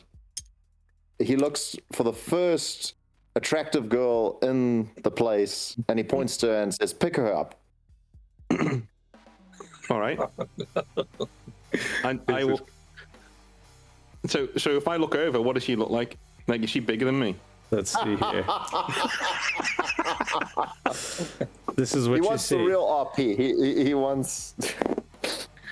Corpo. Okay. Link's just gonna kind of look back and forth between this Japanese. Okay, situation cool. that's happening and just like full on face palm, 2 hands, just like, oh my god. Okay. Cool. This could go either way. So you could be Japanese and you impress her by talking Japanese, or she's American Japanese and she doesn't be Japanese and be really annoyed with me for doing it. Fuck it, I'm gonna do. In fact, can I see what she's talking about as I head over, as I walk over? I want to see. if She's on her agent having a conversation with somebody in Japanese. Okay. Fuck you, Doc, for making me do this. I swear to God. Yeah. All right. Get your Can I drinks ready, lads. Can I see who she's talking to? Like, can I figure out? Is it like a mom and dad or something? Yeah, why don't you roll me a perception at a -1, because she kind of has it like really close to her, so you'd have to get like right over her shoulder. Chat, you're finally getting to see north 11. in the field. 19 -1, 18. All right, with an 18, you're looking over her shoulder and you can see that she's having a conversation with somebody that is named Freddie or something like that. Freddie, Letty. You can't make out the first letter. Frank, then. She's like holding on to the phone and like kind of covering the name. So it's like Freddie, Eddie, something like that. Okay, so I'm gonna go to Patches. All right, Patch. What's that girl drinking? Let me bring the afterlife back up. We're going to be doing this. It's not my fault. I didn't not put us here. All right. Yeah. Well, what is she drinking? She's not drinking. She's not drinking anything. No, she's on the phone, not drinking. Do you know what? I didn't want to make it too easy for you. It never goes wrong. What's the most expensive bottle of champagne you have, man? Patches looks at you, raises an eyebrow, and you hear his cyber eye whirring as he raises his eyebrow, and he goes, "Well, Chum, I got this bottle. It's 1,000 eddies. I don't know if you want that one." Bring me your most expensive bottle of champagne. You're damn Never mind, fucking bring us right, your I want that one. $8. Your $8 bottle of Fucking champagne. right, I want that one. I have a reputation to uphold. Here is your eddies. Ask me that. In fact, send it over to her. Send it over to her with my compliments and ask her to come and join me at the bar when she's finished with the I have This is like the reason why Theo will never be able to afford a car because he's I have full on like head down on the bar at this point. Yeah, so Patches looks at you and he says, "Well, put the money on the counter, Chum. I can't just, policy." Oh, yeah, you fucking money is no object to me, my friend. There is vagina on there you go. on the cards. Everybody nearby sees you pulling out 1,000 eddies and putting it on the table as well. There's other patrons in the bar. She's on her phone. She's not even looking at you. Her back is towards you. Yeah, so then Patches takes the 1,000 eddies. He pulls out a platinum bottle. It's called the Platinum Reserve. And it's this beautiful silver bottle with a nice cork on top of it. He peels the top off and he walks over to her table. And she kind of is like startled for a second, like, what the hell? And he shows this bottle to her. She looks at it, looks at him, and then he turns around and like points directly into your direction, like that guy right there. I just give it like a nod, and then I motion to the seat next to me, and then I go back to my drink. Roll a persuasion at a -2. 7 plus 21 minus 2, 19. All right, with a 19, she says something quickly to her on her agent, hangs up the phone, and then she picks up the bottle and walks into your direction and goes up to the bar right here. And she says, "Okay. Do I know you?" I speak in fluent Japanese. If I know what her accent is, like Osaka or Tokyo, I will adopt that accent just to make sure she can hear me properly. And I say, "Good evening, my name's Theo. I just thought you were very striking and wanted to have a conversation. I love your style, by the way. Really cool. Corporate chic. I love it." Well, hi, Theo. My name is Himiko. It's very nice to meet you, Himiko. Where are you from? Whereabouts in Japan? I'm not. Dude, are we doing this? Am I like literally trying to pull up a grown man on fucking stream? Do I have to go through the entire... You're doing it. You're doing it. You do. You're doing it. Yes, you do. You absolutely do. I'm not from Japan. I was born in Night City. You have such an amazing accent and an amazing cadence of Japanese for somebody who grew up in this city. Tell me more. Well, I went to some of the best schools here and learned how to speak with the perfect Osaka accent. That is amazing. Absolutely fantastic. So, at this point, are we like, how far down the glass are we? Or like... Roll me a conversation. And then if the rest of you guys, everybody can roll a perception if you'd like. That is an 8 plus 12, 20. Yeah, with the 20, she's kind of intrigued, trying to figure out what's going on. Why you bought this expensive bottle. All right, if I pick up on that, I'm going to say 19. it's it is Kimiko, right? It's Kimiko. Himiko. 16. Kimiko. Okay. Himiko. Himiko. Himiko. Himiko. Listen, I bought this drink because I just thought you were a very interesting looking person, and you've confirmed those suspicions. So I have the means to pay for it, so I thought, why not? Why not invite this person to have a good conversation with me? And I think we are having a good conversation. Do you usually pick up girls at a Merc bar? No, absolutely not. But I guess today's my lucky day. Well, I don't know about you about getting lucky. I don't really do that when I first speak to somebody. But I would love to continue this conversation again. So if you'd like to exchange details, I need to take my friend somewhere in a moment to another party. Or you can come with. So as what did you guys roll? What did you guys roll on your perceptions? 19. Okay, so with the 19, she pulls every time she goes to pull her drink, her sleeves go down on her arm, and you're seeing some tattoos that are consistent with some kind of Japanese cultural tattoos. And with the Streetwise, you would know what they are.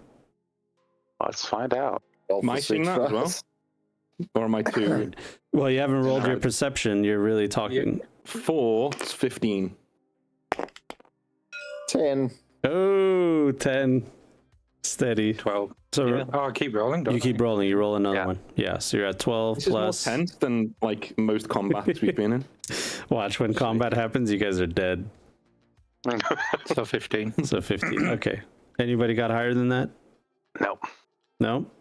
Yeah, with the 15 steady, your character has seen these kind of tattoos on Tiger Claw assassins before. It is. Don't say To the anything. guys around I'll me, pay yeah. you to not say anything. Yeah, just the three of us that are in my vicinity. I let them know that I'm pretty sure she's a Tiger Claw assassin. Don't say anything. I'm just gonna I'll like give you while my- 100 eddies right now not to say anything. She's gonna roll I'm to with see you if guys. she recognizes you, Theo. while my face is down on the tape on the counter, I just give Darby a thumbs up. I'm just like shaking my head. This is Good good. mind, guys. You do know Maelstrom and Tyclaws fucking hate each other. So we might be in deep shit because of Box Little stunt. Just saying. Just saying. That's You not invited her to the party, not That's not me. Theo saying that. No, I'm just saying. She's going to think that you're trying to do this audacious assassination by taking her to the Maelstrom party. This is how we get Theo Killing them killed. before they get killed. Yeah, Himiko basically, she asks you, like, okay, Chum, tell me, why are you buying me this bottle? What's the end game here? I don't usually like to spell that kind of thing out in public, but like literally, this is it. I know we live in a city where there are always wheels within wheels, but sometimes a guy just wants to buy you a drink. If there's anything in that bottle laced, I'm sure you'd know by now. Everybody in this bar knows when to sniff a rat. This is just one guy, an astonishingly handsome guy, buying an astonishingly attractive woman a drink. That's literally all it is. Well, I know Patches would never do that to me. And she takes the bottle and takes a big swig and just gulp, gulp, gulp, Sweet. and puts it down on the counter, and she says, and as much as you're charming, Theo, you said, right? Mm-hmm. Your reputation is well known, and I'm going to have to pass on your offer, but I do appreciate the drink. Oh, well, at least but you have heard of me, so that's fine. I think my work here is done. All right. Well, thank you very much. I have heard I'm of gonna you. And wait, before you leave, as a token of gratitude, I'll tell you one thing. Not all Tiger Claws like you. I assume most didn't. Some of them do like I you. just I hold out my hand to shake her hand. And she looks at your hand and she grabs it, and you feel the strength of a cyber arm when she grips your hand, which her hand looks like real skin, but she shakes your hand with the cyber arm and she says, if you're going to open another one of these bottles in the future and you'd like to have it with me, I might consider it. I flicker my deets just using the agent. It's like, all right, I'll be in touch. And then I just turn around and walk back to the guys. I just give them like a little nod. And she actually just leaves the bar. After she walks by and eyes the rest of you guys and like kind of smiles and then leaves the bar. That's gonna bite me on the ass. Almost certainly. Why do I come back to the go, why do I have a feeling I just detonated my entire life? Like, Somebody just walked over my no, grave. you did pretty well. That went dude. really well, and somebody just walked over my grave. I'll leave it to the doc to clue him in if he wants to tell him, since he asked me not to say anything to Theo. I think you should definitely give her a call if she gave you her number. Okay. Did she? Did we flick? Yeah. She exchanged numbers with you. Yeah. Okay. Well, now, Doc, you know. And I am very impressed. You know. Uh, I really want to see where this goes. She could be someone special. She could be the one. No one's tying down Teddy Yorodai, my friend. Giselle looks What at does you. Giselle make of all of this? Giselle looks at you and says, "You never offered me one of those bottles." I don't... You're digging yourself a hole, mate. Yeah. Yeah. I'm like, well, you never asked. I don't think I ever will She at didn't this ask point. either. Giselle, I was proving a point, all right? A point was made. You know, I shut Doc up. Let's move on. Let's just go down there. Yeah. Oh, is that a little bit of red I see on those cheeks over there? I think Theo has a bit of blushing. Giselle looks at you and says, "You saw her tattoos, right?" Huh? Spoil it, Giselle. He didn't. He turns to the rest of you guys and says, "He didn't see it, the gonk." Yep. I'm just like head down, shaking my head. Just continuing. What did I miss? Well, listen, Theo, I'll just put it to you this way. I would be careful the next time you call her. No, I got that from the arm. That'd give a hell of a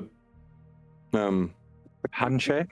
I thought you were. Yeah, handshake. Yeah, sure. Let's go with that. All right, well, listen, Chooms, I think I've had enough of hanging out with you guys. You're bad for my health, and now my head hurts watching you do whatever you just did. So I'm going to take off, and I want to thank you all for getting me out of there. But also, I should be a little bit angry because you put me in that situation with the Voodoo Boys. Hope that doesn't bite me in the ass later. If it does, I know where to find you. That was him. My bad. Like, Yeah. Thanks, Theo, for pointing at me. Yes. Oh, before you go, you need this doctor's orders. 2 puffs in the morning, 1 puff at night. Please avoid any serious binge drinking. Doc, I'm fine. She tries to refuse it. She just kind of like waves her hands. Fine. So Giselle takes her leave, and she fist bumps all of you. You feel the power of her hand, as well as she has a cyber arm, and she walks out the Merc bar. I like fist bump back with equal power. Yeah, she feels it too. Okay. Surprisingly. Is that what the kids are calling it nowadays? Yep. I bump with equal power. Robbie, be careful. She's just almost lost a lung. Oh, don't fist bump me that hard then. It's not my fault. She literally like staggers backwards after. I make a mental note to source that bottle of champagne from elsewhere for free at some time if I can. I just whisper, why Is don't there you any just left? take the bottle? There's still some left. Half a bottle left of Platinum Reserve. It's your I'm bottle. drinking that shit. I'm drinking that shit. Roll me. As Doc goes to reach for it. Yeah. If you're gonna keep drinking, Theo, I need you to roll me a resist torture drugs. Yeah, you've had 2 Jackie Wells and now you're downing a bottle of champagne. That's 4. Doc will say drugs. That's 11. Yeah, you're drunk. You're feeling the buzz. Yeah. You have a heavy buzz going right now. Yeah, hell yeah, Tune. Hell yeah. Let's party. Let's head to the Maelstrom, huh? Theo, you need to stay conscious, or else you're going to miss the grinder. Should have bullet sponge. You'll be in Fair fun. enough, I deserve that one. Hurtful. Off you go. All right. Do you guys call another Delamain? Yeah, I called Dal. Hey, Dal, yo. Let's call him and The first ride was the first ride was 50 eddies. Next ride will be the same. So you guys are in your Delamain here, this nice little Mercedes Benz. Oh yeah. You're inside of your Delamain on your way but there happens to be something in the way of you. It's very common to see this in Night City. An NCPD checkpoint. Nice. Night City University students, or are we being cautious? We're just random mercs going to a probably party, man. best. Yeah. Be Anything legal. ourselves. Yeah. They instruct you to stop, basically right in front of them. Delamain says, there is a police checkpoint up ahead. According to company policy, I must comply with them. Yeah. No problem, Delamain. Keep doing what you do. Turn the So music off. the Delamain comes to the stop, and a couple A lot of officers, cops. they come over to your windows. They I like say, what seems to be the officer problem? they look at you in the passenger seat, see no one is in the driver's seat, because it's a Delamain. If And- the officer is female, I'm going to insist on talking so Theo doesn't screw something up and say something untoward. Yeah, not this time. They're two male officers. Oh, thank goodness. Yeah, you go ahead. They're Just want you. they're completely covered up, so you can't really see a lot of facial features. They have like big sunglasses, balaclava, helmets. These guys are ready for any kind of conflict. You know, they're not just like regular beat cops. They're like riot police basically, which is pretty standard for these kind of checkpoints because you know some people don't like checkpoints. You know, in Night City. You dudes are packing. Yeah, so they look at you and they say, "Hello, sir. This is a routine checkpoint. We are just checking the vehicles, and if we have any suspicion, we'll be checking you as well. Do you comply with our No search?" worries, officer. We comply. Any interesting business you guys have come across tonight? Same old, same old. Sorry, I fell. careful there. Excuse me. It just did a flip. Any interesting business? It just does a I'm flip. gonna like Was hang my that head up the interesting window. enough? Be like, I'm gonna hang my head up the window. Be like, dude, you're packing heat. This is cool, man. You guys aren't fucking around. They Please excuse our friend. He's highly inebriated. yeah, they pop the trunk. They You're look in. inebriated. They're not even. They're kind of ignoring you. They know you're drunk, but as long as you're not driving, you haven't broken any laws. This is actually the responsible thing to do: is take a Delamain when you're drinking. So they're looking through the trunk. The trunk is completely empty. It's a Delamain, so they're not surprised with that. And then this guy's gonna roll a conceal reveal. You guys have your weapons concealed, right? Yeah. Yeah. Well, Yeah. I can't conceal the Assault rifle. assault rifle. Yeah. So he's going to look into Do the. my lap. He's the lead officer there is going to just be kind of like waving his flashlight around as he's looking into the back of the vehicle. And it's going to see nothing. I finger gun. Hey. Yeah, the assault. Oh. Theo has thoroughly like distracted them with his antics and the things that he's saying. So like they just keep putting the flashlight on him instead of the ground of the back Hey, the how floor. long do you guys have to go at the academy before you're allowed to get your gun and stuff? What? Stop. How much in terms of a ratio? What is your male to female ratio? I'm considering a career change. What? Wait, what? They kind of get down to like window level and they look at you. They're flashing the flashlight like directly into your face. Choom, Hey, what are you yapping about over there, Choom? What are you saying? I didn't see the roll. Did they roll a 1? Yeah. Yes. Yeah. And then a don't 7. mind me, Tune. Don't mind me. I just I like the police. Thank you for keeping us safe. The lead officer looks at you and he goes, "Wait a minute. Hold on. Are you Teddy Uridine?" Hell yeah, Tune. Want me to sign something? No. Hey, I'll No. sign something. No. I'm not a fan. I'm not a fan or anything. I think I've Oh. heard of you before. I don't want. I don't sing. Can I ask you a couple questions here, Choom? Sure. Ask away. I'm an open book. Where were you about a day and a half ago? Probably neck deep in my cups. Like now. Officer, I'd just like to remind you, he's highly inebriated, so questioning is not always the greatest because his imagination tends to run wild. He waves his flashlight in your direction and he says, "If I needed help, I'll ask my partner, not you." Yeah, Doc. We're having a private conversation. You just fucking shit up for everybody.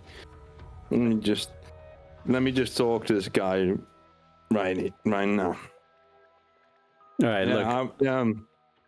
I don't have time for this. All right, everything seems fine. I'm not seeing anything in the car. We're just gonna let him go. All right. And they just start backing up, and then and they just kind of do this thing, wave around, like let him go. The cars move out of the way, and they allow you guys to go. Yeah. And Delamain complies. I like that guy. I don't know if he likes you though. You didn't even know what he was saying. He doesn't like Kerry. He's good with me. Yeah, he said he wasn't a fan. All right, we're gonna put. Did I ever tell you guys how much of a fucking asshole my dad is? Yes, constantly. Yes, we both have horrible dads. Without fail. Okay. I'm gonna try and sober up by the time. Like, is there anything I can do to like slap myself in the face or something? No, not really. I mean, you're gonna be drunk. If you stop drinking in about an hour, you'll probably feel a little bit better. You know what I mean? Okay. I'll give him water, some I'll give him electrolytes. something to balance it maybe a little bit. Not the blue lace. Not the blue lace. I'm not a You're moron. in the wrong hypo. He's like, come on, I know better than that. I was like looking around like, yeah, this is my jam. This is my kind of place. I like it. And as you What guys is this pull up, summoning circle supposed to be? That's around the gazebo. roll me a general knowledge. All right. Okay. What is that? 19. All right, 19. Yeah, with a 19, this is consistent with like construction sites. They usually have like mock-ups of like what they're gonna do for the day.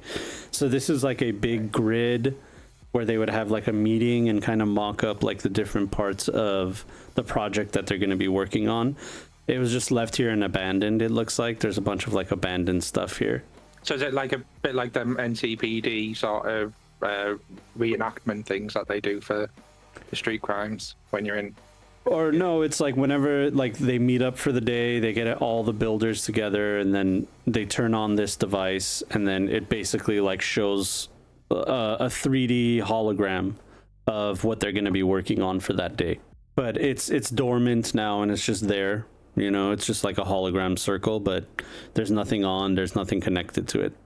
Oh, I see Heavy Set there. Yeah, Heavyset greets you at the door, and he walks up to you and he goes, "Euro fine, Theo fine." Oh shit, Tomb. Heavy Set. He ain't always heavy, but he's always set. Sorry, Hold on, Tomb. my hand to shake it. I got the party started before you got here. Sorry about that. I've been been pounding these boys. Hey, the skeef we got is gonna knock you right on your ass. You better be ready. Oh yeah, I wanted to talk to you about that, Chum. Yeah. You know, there's a little bit of an issue. The higher ups, they have a little bit of issue with the Blue Lace Plus. I don't know if you heard, but a couple of the boys went over the limit, went a little bit cyber psycho, but you know how it is. Maybe they were gonna be cyber psycho anyway, you know what I mean? All right. Well, we bought the stuff, so you let me know what we need to do with it, and we'll do whatever your bosses want. Well, no, I'm just telling you that, like, we have to maybe lay low with the stuff, you know what I mean? Like, just hide it. Some of these guys are snitches. But hey, listen, if you ever find out who these snitches are, you let me know, and I'll break them in half, throw them in the grinder, something. We'll figure it out. Speaking of grinders, where's our guest of honor? Oh, man, I'm so glad. I'm so glad you brought that up. Here we go. Boys, bring out the rat. And you see this big crane go into this deep chasm under here. And after a few minutes, you hear kind of like a scuffle. You hear some complaining. And then out comes your best friend in the whole wide world. Oh my Arata. Oh my That is a thing. There he is. There he is, Oh my Chooms. Take a God. look at him in all his glory. He's looking good up there. He's in the trap.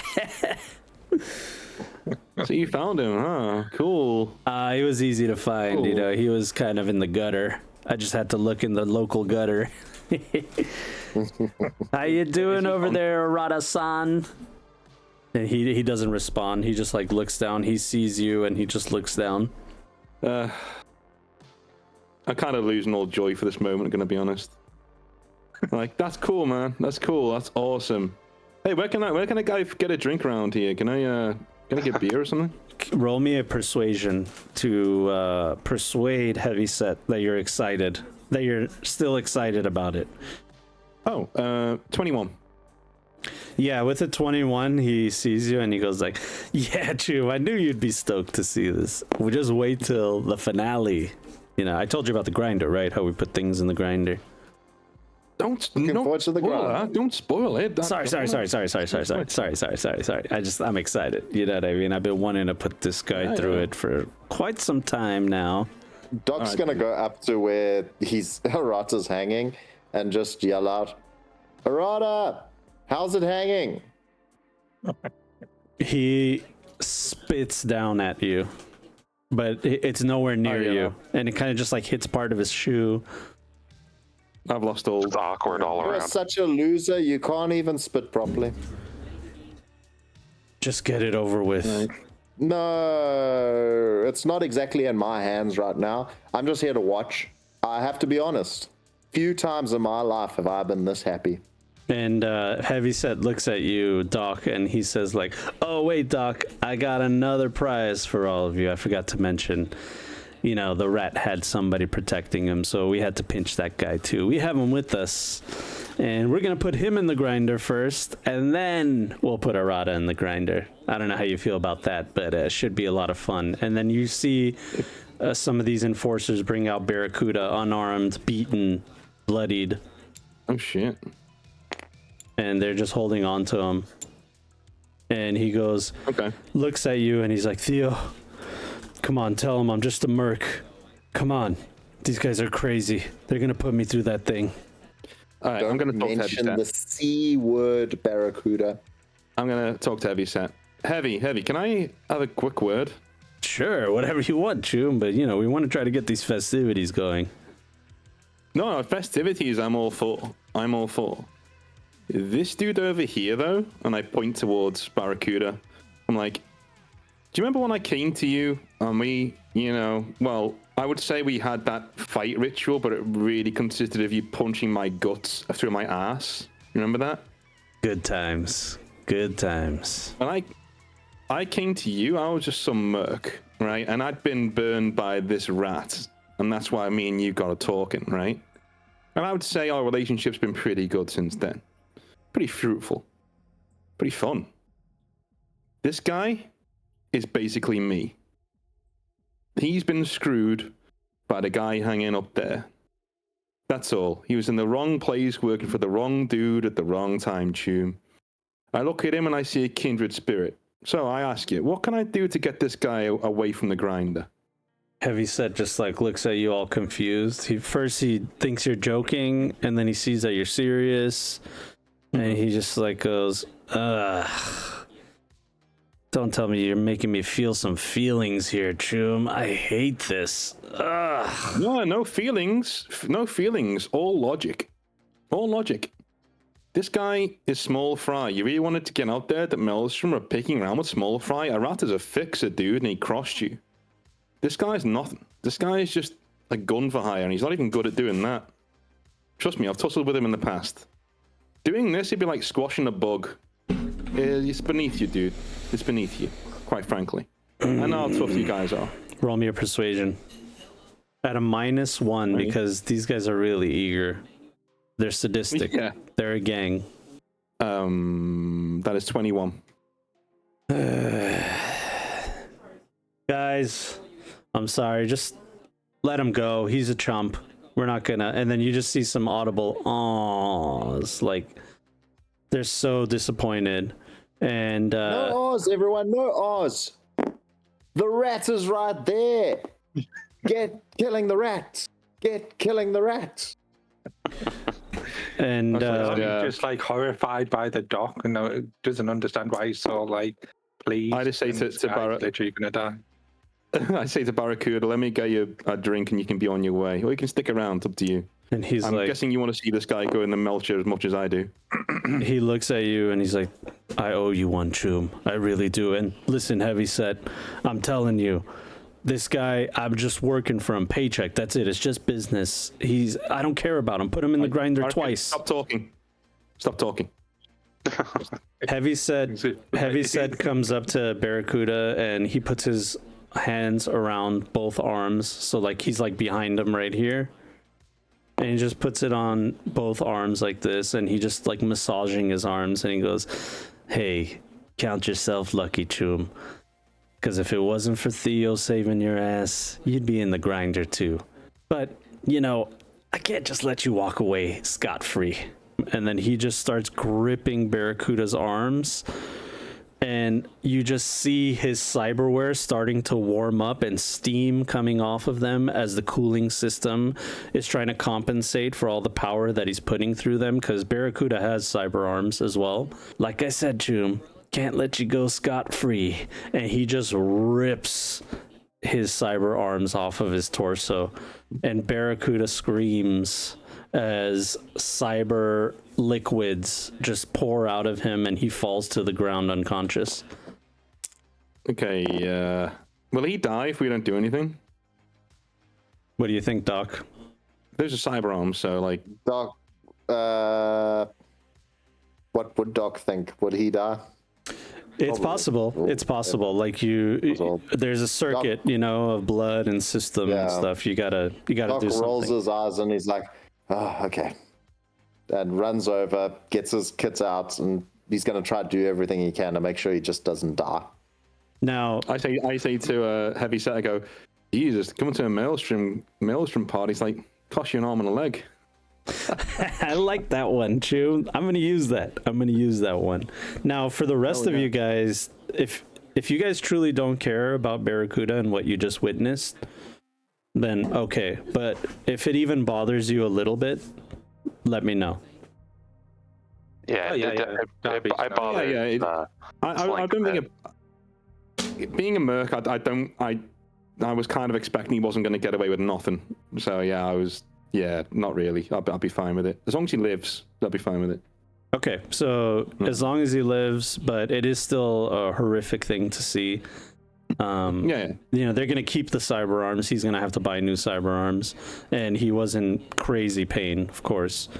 That's why he went unconscious. So if it bothers you even in the slightest what you just witnessed, you're gonna take 1d6 humanity damage right now. Okay. So if you winced, then it bothers you. Yeah. Yeah. I mean, outwardly you could just be making jokes and acting like it's no big deal. You know what I mean? But whatever you rolled, that's how much humanity you lost. Now remember, humanity is not the same as empathy. It's empathy times 10 is your entire humanity, and that's like your cyberware cost. And you can get your humanity back through therapy. So tell your therapist about what happened. We need to go. I'm gonna go with Slink and saw it coming and just like looked away and kind of covered her ears. I would have immediately ran over and tried to sort of like stem any fluids. Like, yeah, I know I'm not a medical doctor, but I mean I've got my own. Yeah, if you can do a cyber Do I tech roll. need to make a roll as well, GM? Yeah, cyber tech roll. No, Cybertech, so not paramedic. No, it's not. It's nothing biological. It's mechanical because you had 2 cyber arms. Folks. Yeah, and these were connected to like nerves and tissue and stuff like that. So it wasn't a clean rip. Oh, wow. you know, 21. I try not to metagame. I don't fudge my rolls. I think I'm a decent person. Oh no. You know, maybe I so haven't many gone to ones, church yeah. that much, but maybe I could do more. You know, why me? It's always you on the job that you're meant to do. So yeah, Doc. You're the worst Doc ever. He's The worst Doc. Him. It's not working. Yeah, Doc, as you put your hands in, you touch some important components. There's like a little bit of a flash and a shock, and you see like Barracuda starting to go into shock. And Darby comes in with the help of Aura telling you exactly what to connect and what to patch up. Now, Darby, you're hastily rushing as fluids are getting all over your arms, and you're 21. I got. Yeah, I saw your roll. So like with it was enough. Yeah, with that you're able to basically close the circuit. His system should be okay. You know, he's still unconscious, but he's stable. Would you like to know my roll? What are you doing? Yeah, what's your roll? Help the guy. No. -1. Heavyset looks at you, Doc, and he goes like, "Damn, Doc, I didn't know you didn't like this guy that much."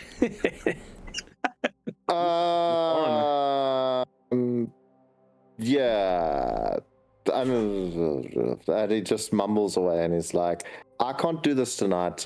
Darby is all yours." And he goes and like has his hands on his hips, looking up at the sky, like he's wondering why. That's like a career change. Robbie. When you've finished there, if you could put him in the back seat of the Delamain, and I'll pay for it to get back to Viper. Okay, I'll do that. I'll put him in back. I'll call Viper. I was like, "Excuse me, Heavyset, I'm going to take a quick call. Let people know the good news." Yeah, whatever, Chum. Show's about to start soon, so hurry up. I'll call Viper and I'll head over to get a beer from like a crate or somewhere with his ice or something. Yeah, there's like, there's alcohol everywhere, whatever you want. It's all yours. Viper picks up the phone and says, "Twice in one day is too much, Theo." Yeah. So about that. Do you know where Barracuda is? No, he's gone radio silent since a few days ago. Yeah, working with the Ratter got him in Maelstrom's crosshairs. I'm at a Maelstrom party right now, getting down with the Borgs, as you do. And he was about to be put in a fucking meat grinder, dude. I managed to talk the sentence down to nothing, and then he decided to open his mouth again. And now he's heading to you, to your place, in a Delamain cab I paid for. We've stabilized him, but he's minus his cyber arms. But he is alive. Minus we got him out. They salvaged the cyber arms off him? Yeah, he was almost out the door, and then he decided to talk to the leader over here, and it didn't go very well. All right. For him. All right, Chum. I appreciate you doing that. So he's alive? He's alive. Stable. You get him to trauma team or to a hospital, he'll make it. In fact, I'll flicker some deets of maybe Victor Vector or someone. I'll say, here's a rip right now. Take him there. I appreciate it, Chum. Looks like both of us owe you one. We've got to stick together. Now we've got to stick together. There's people out there who will take the piss out of us and leave us high and dry. We're the ones who are standing in the way of the bullets.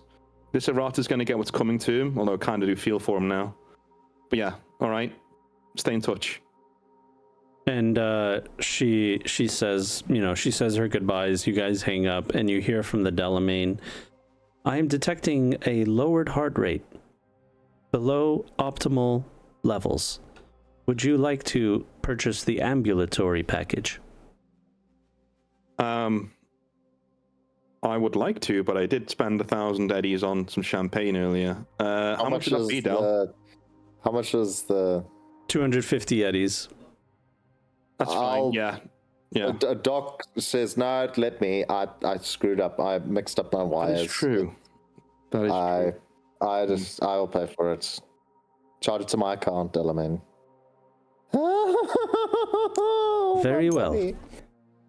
And as that happens, you see the Delamain turn around and just basically leave off with Barracuda's body. Not a Barracuda. With Barracuda's live body. And Heavyset looks at you and says, "I don't get it, Chum. But whatever. Hey, you want to help some people out, do some charity every now and then? I get it. You know what I mean?" mercs like us at the bottom of the gutter, we got to stick together. And you know what? I think that guy might be useful down the road. And now he respects you. You're firm, but you're fair. Yeah, frankly, I don't care. I leave the merc business to other people. Me, I'm a boss, all right? But you're so good at it.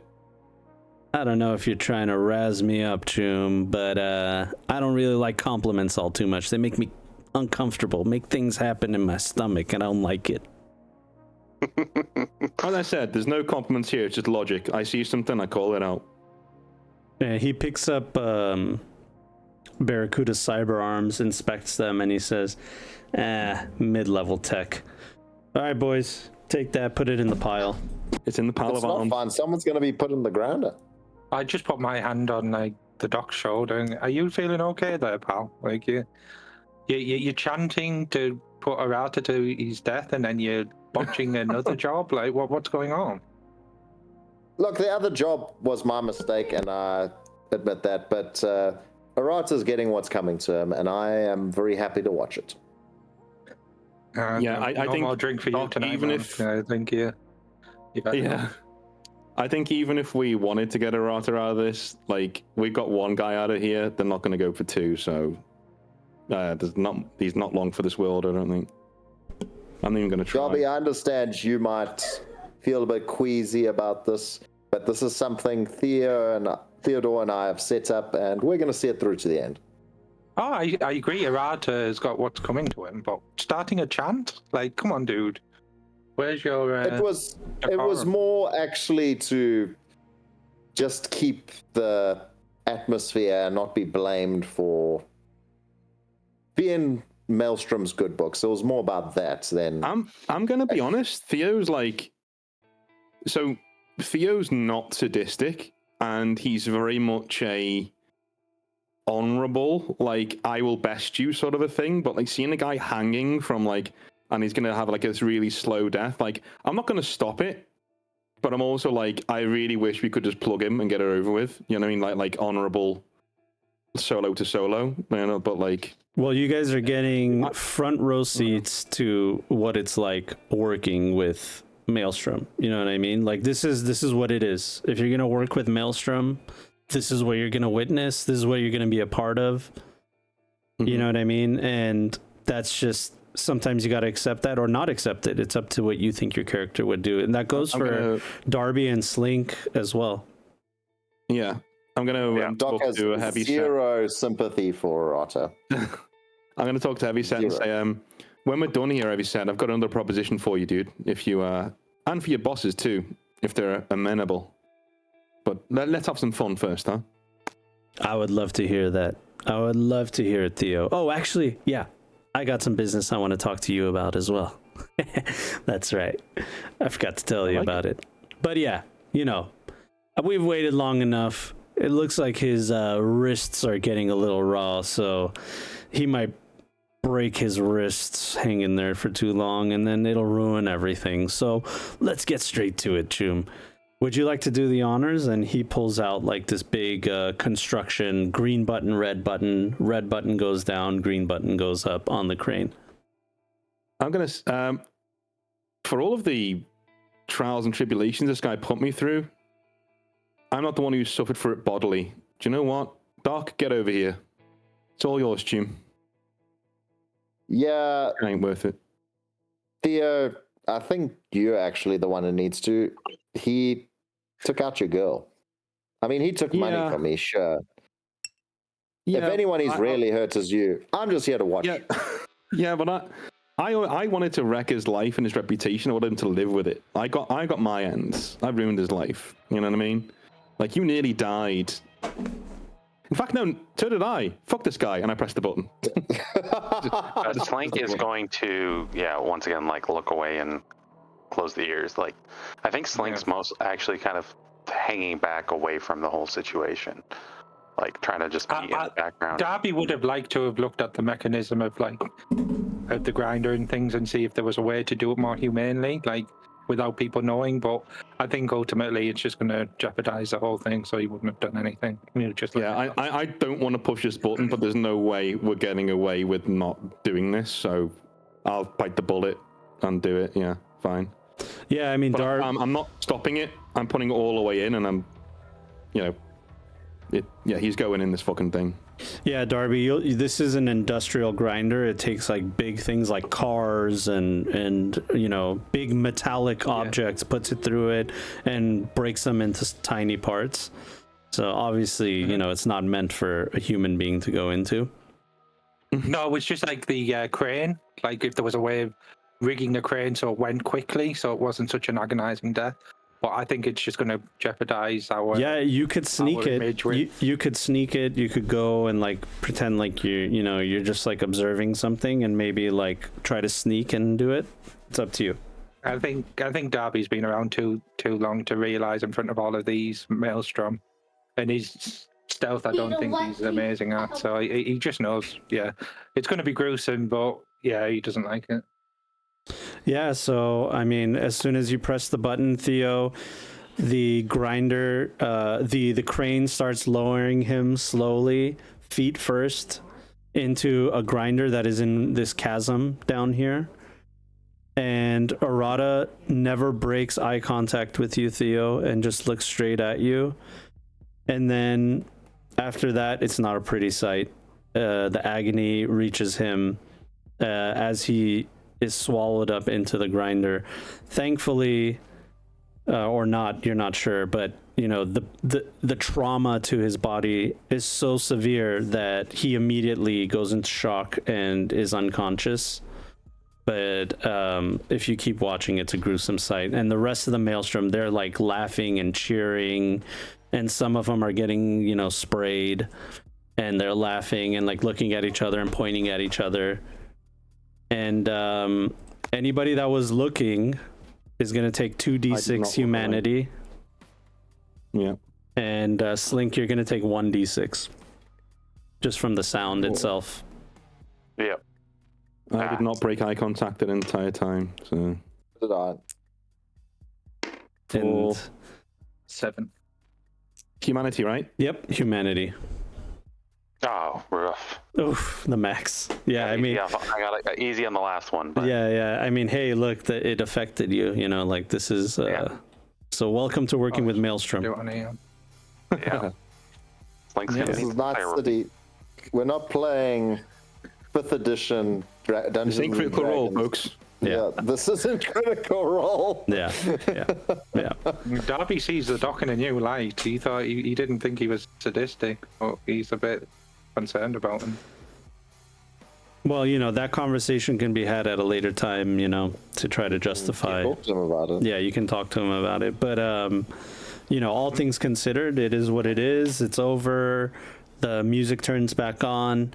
Heavyset turns to you guys and he says, well, that was done. That was fun. Let's get straight to business, Choom. You had something for me? Yeah, I got something for you and your bosses, actually. But it's crazy, even for me. I gotta say. I like crazy. All right. Can you introduce me to the big man? Oh, you mean the big guy? I don't know about that. I don't know about the big guy. Right. But listen, hey, I got some juice. I got some juice in the organization. I got some guys under me. These aren't just regular gonks from Maelstrom, all right? These are the elite. Okay? And if you need something done, we can do it together. So I get a barrel and I just sit on it and I open another beer and I just like chug on it a little bit and say, what do you know about the bozos? You mean the bozos? The clowns? Yeah. What do I know about the bozos? They're psychos. More than us, on another level. We just like to have a little bit of fun, but I don't know. I don't even know if they like what they do, to be honest with you, Choom. Okay. But wait, hold on. Are you being serious about that, Choom? You're really talking about the bozos? What do you want to hit the bozos? No, I don't want to hit the bozos. I want to work with the bozos. He looks at you, thinks you're joking, and then he starts laughing, belly laugh. Oh, Choom.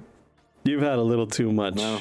You had a little too much. All right. Now I agree. You're saying some funny I things. agree.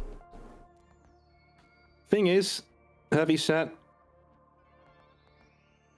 There are things happening in Night City that even I'm not aware of. I was approached a little while ago by the very corp that rat tried to work for. And he wanted me to work with him. What was that corp again? What was it called? Follies? Fuji-san. Fuji-san. That's right. Mm-hmm. Wait. So remember when I came to you and I talked about screwing up one of their operations? And I did what I said I was going to do. Yeah. We did what we said we were going to do. I heard. Apparently, I impressed them, and we impressed them. And they came to us with an offer that was pretty good. They wanted us to work with them as mercs. The thing is, we're not the only people who impressed them. You guys did too. You mean when I put one of their execs in our grinder? Dude, I would not believe it if somebody told me, but this this corp is bloodthirsty, dude. All I did was get them wet in the panties. They wanted to know all about you. I told them nothing. I told them I knew you, but that was about it. All right? Well, the only thing I promised I'd do for them is come and talk to you as somebody that you know is good as his word.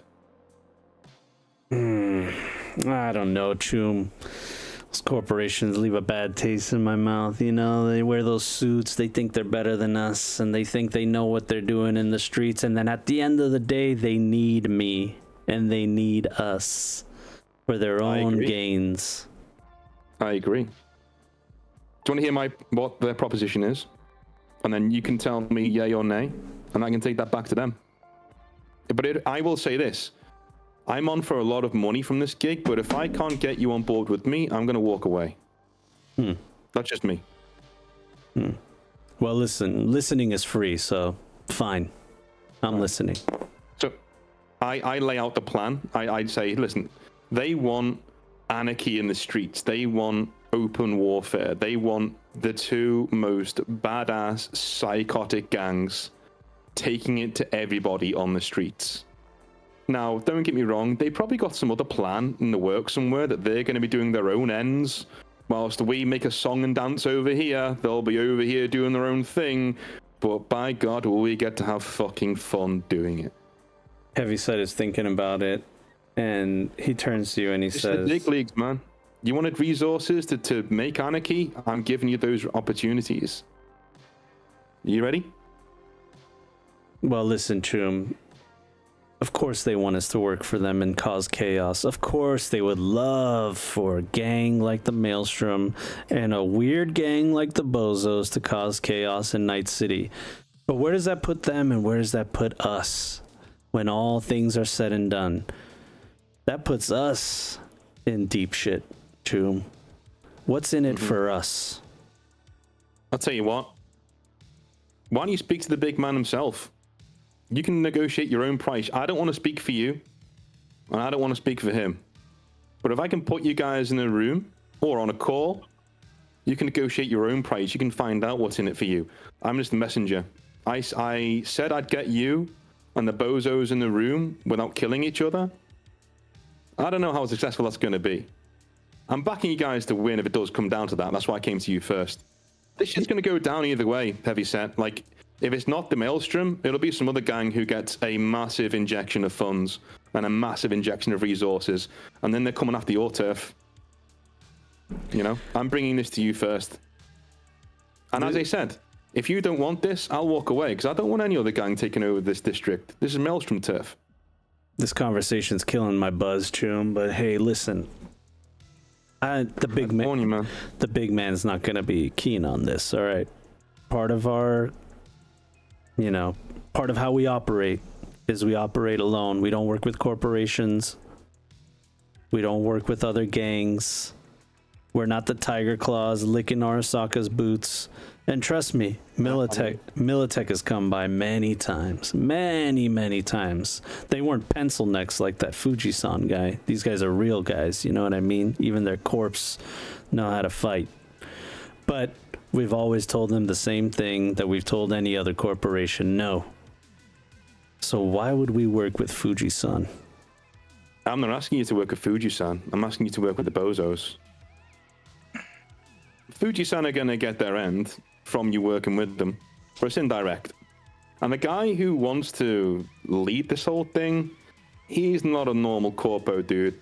Let me tell you, I know a snake. I know a cold-blooded animal when I see one. And this guy, he's got the scratch and the determination. If this isn't Maelstrom, it's going to be somebody else. And as I said, my job here, what I said I'd do for him, is I would talk to you, and I would talk to the bozos, and I would get you guys in a room together. That's it. Beyond that, that is up to you guys to decide whether you want to do this or not. But I'm telling you now, if Maelstrom, the time has come, all right? There comes a time when you need to swallow pride. There comes a time when it's either us or them. And if the Maelstrom don't accept this backing, somebody else will, and then they'll become the rules of Watson. And I don't want that. All right? People have been telling me for years, you guys are the fucking devil, but you know what? You've always done right by me. I'd rather the devil I know. All right? I know you guys have a code of honor. I know you guys stick to your word, and I want to work with that. That's why I agreed to do this. Man. You're one crazy choom. Let's say I say yes. Let's say I decide to use Maelstrom resources, my own Maelstrom resources, because I'm telling you, the big man's not going to be happy about this. So it's just going to be me and my boys. And I got a lot of boys, all right? I got a lot of boys. Me and my boys, we back you up. And we say we want to work with the bozos. What makes you think the bozos want to work with us? Leave that to me, Chum. That's my problem. What makes you think it's gonna work, Choom? They're crazy. They're crazier than my most cyber psycho guys over here. I'm telling you, I've had dealings with them, all right? We've tried to work with them in the past. Did you just see our med tech screaming for a guy to be lowered into an industrial grinder? That's our doctor. They're gonna love us over there, man. Yeah, I mean, you guys do gel with us pretty well.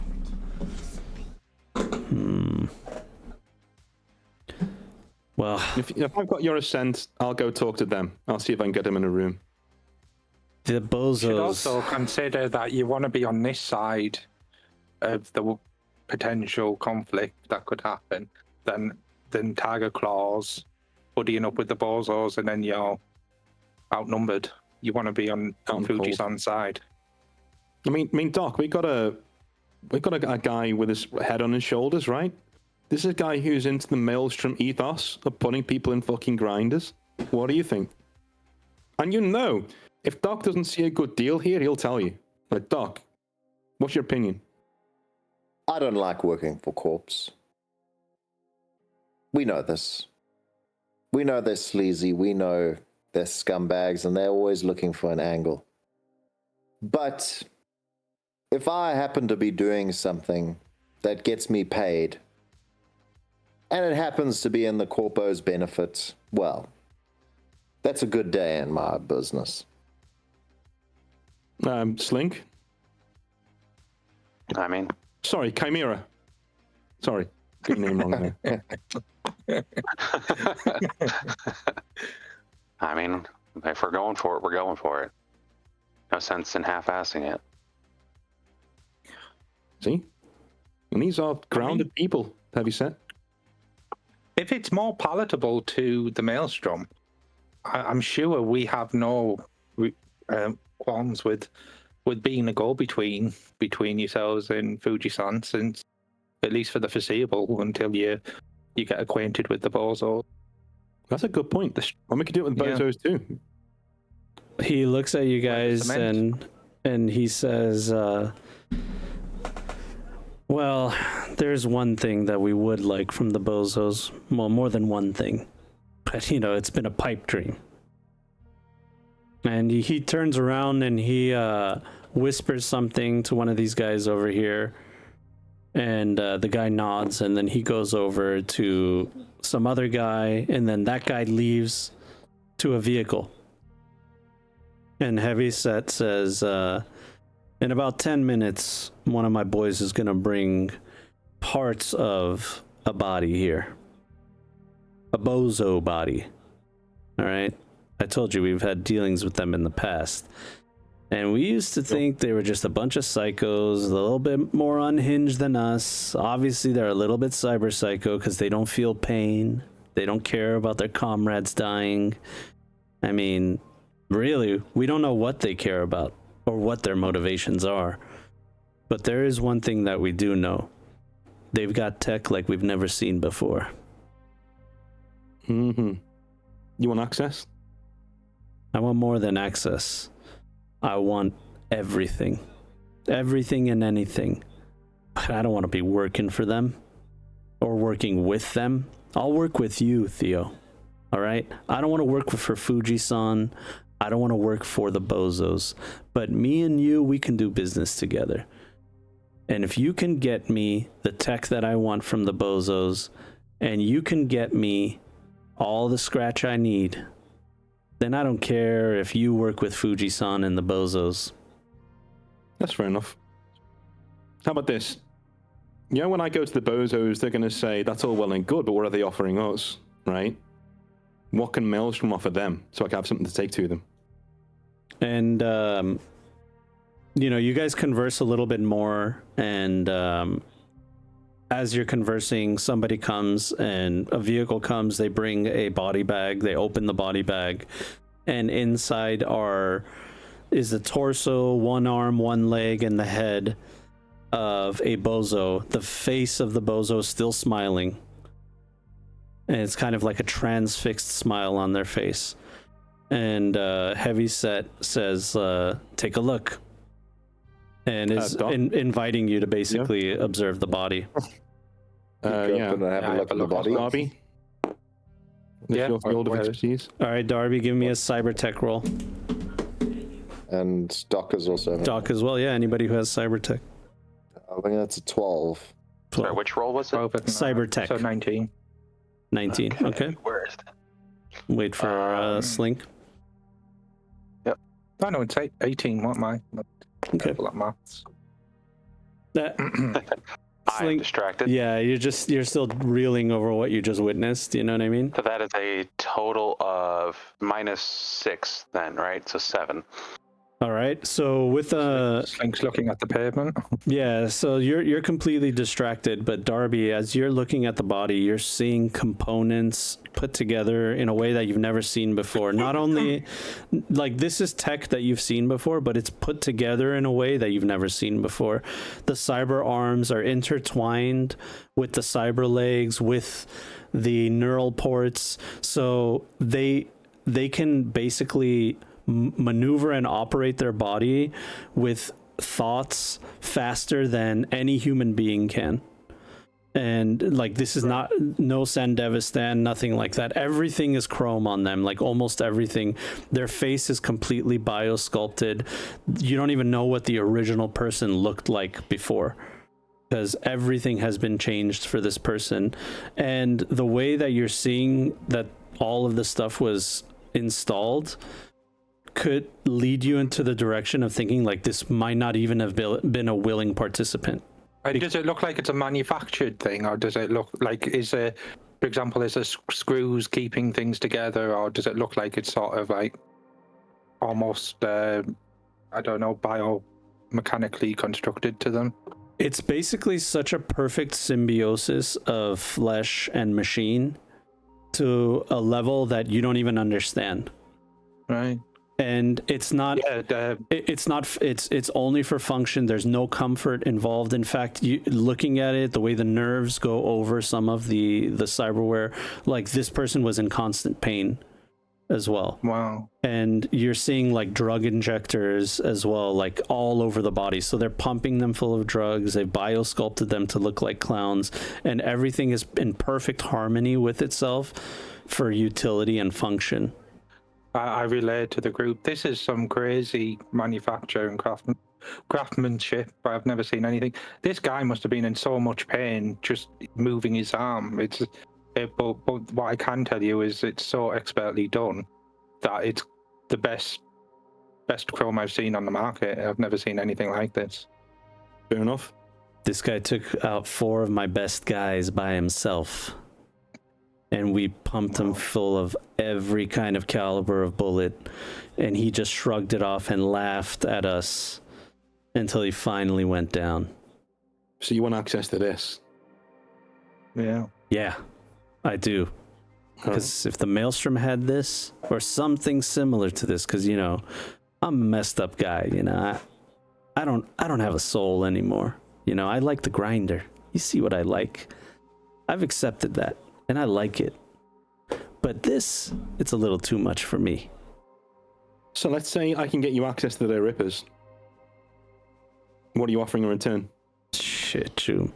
If you get access to anything close to whatever we're looking at over here, then we're in business for a long time. All right, leave that with me.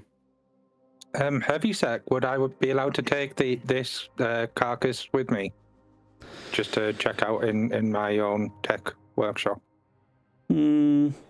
I don't know, Choom. This is Maelstrom property. I don't know if I could really give that to you. Roll a persuasion.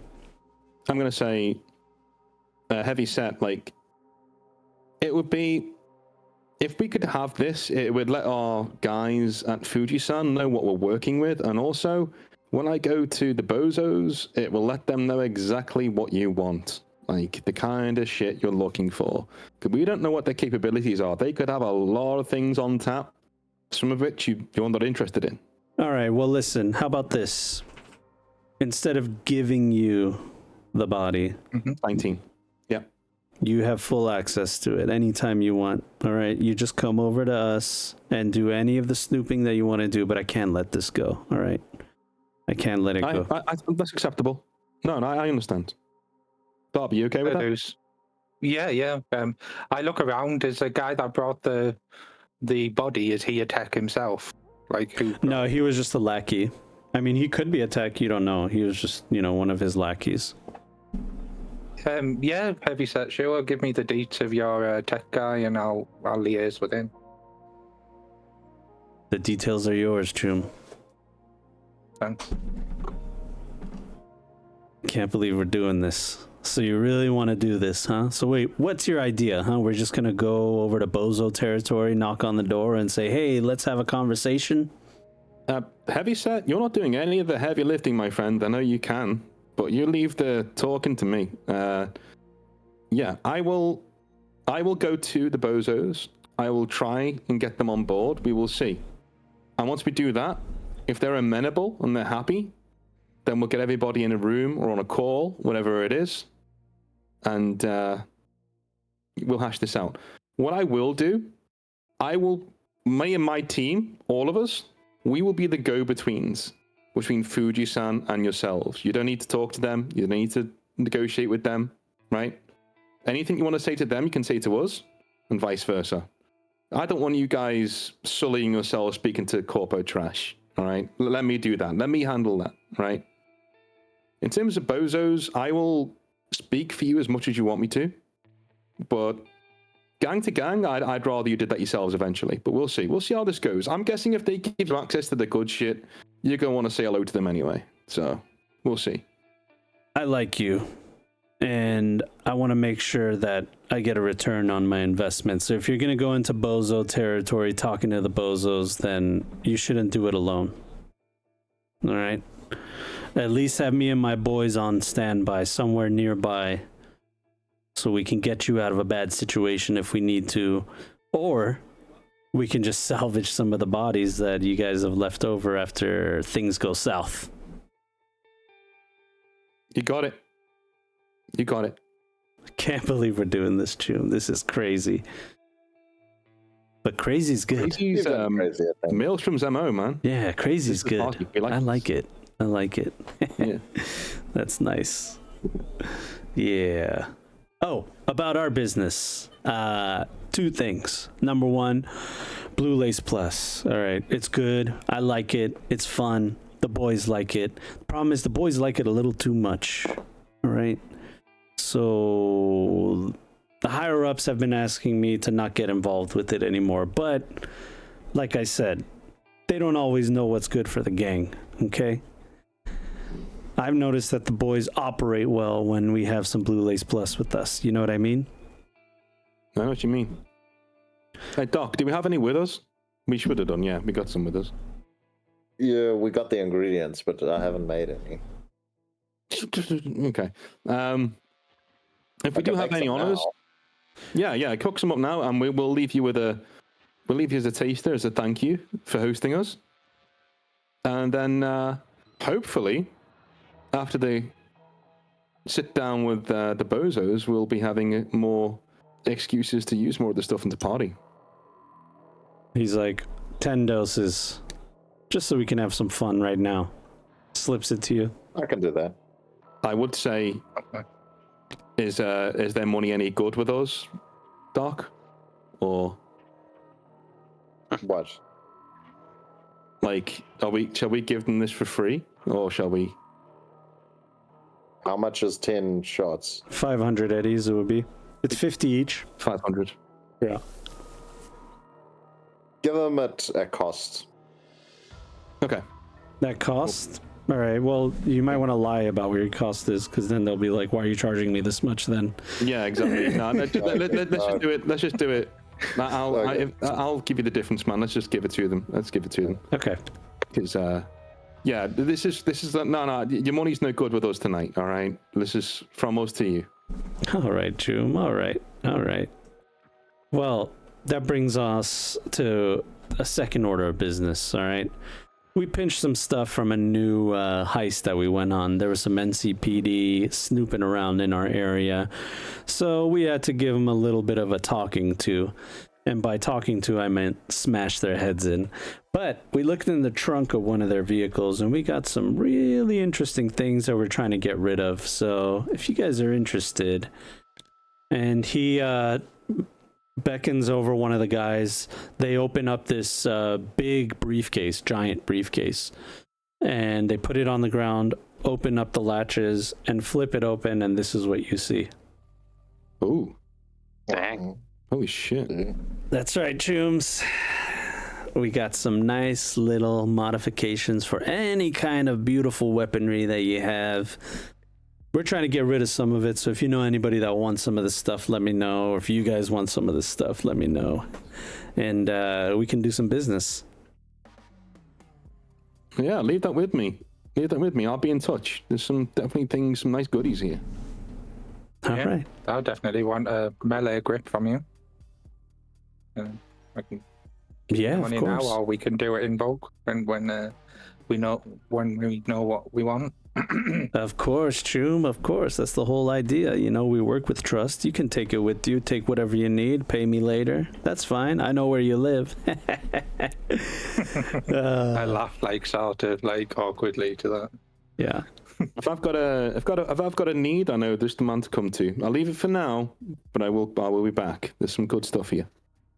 We'll be back. There is only just one thing that's kind of bothering me a little bit. You know what I mean? I didn't really want to say anything, but you know, when you have a little itch and you just keep scratching and the itch is still there and just won't go away.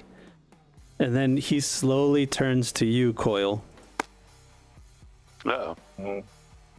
And he walks over to you and he says, I couldn't help but notice you were looking away when we were doing the little grinder thing.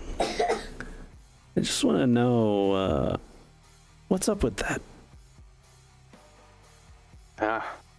My world's more the virtual. I'm gonna tap my cyber deck.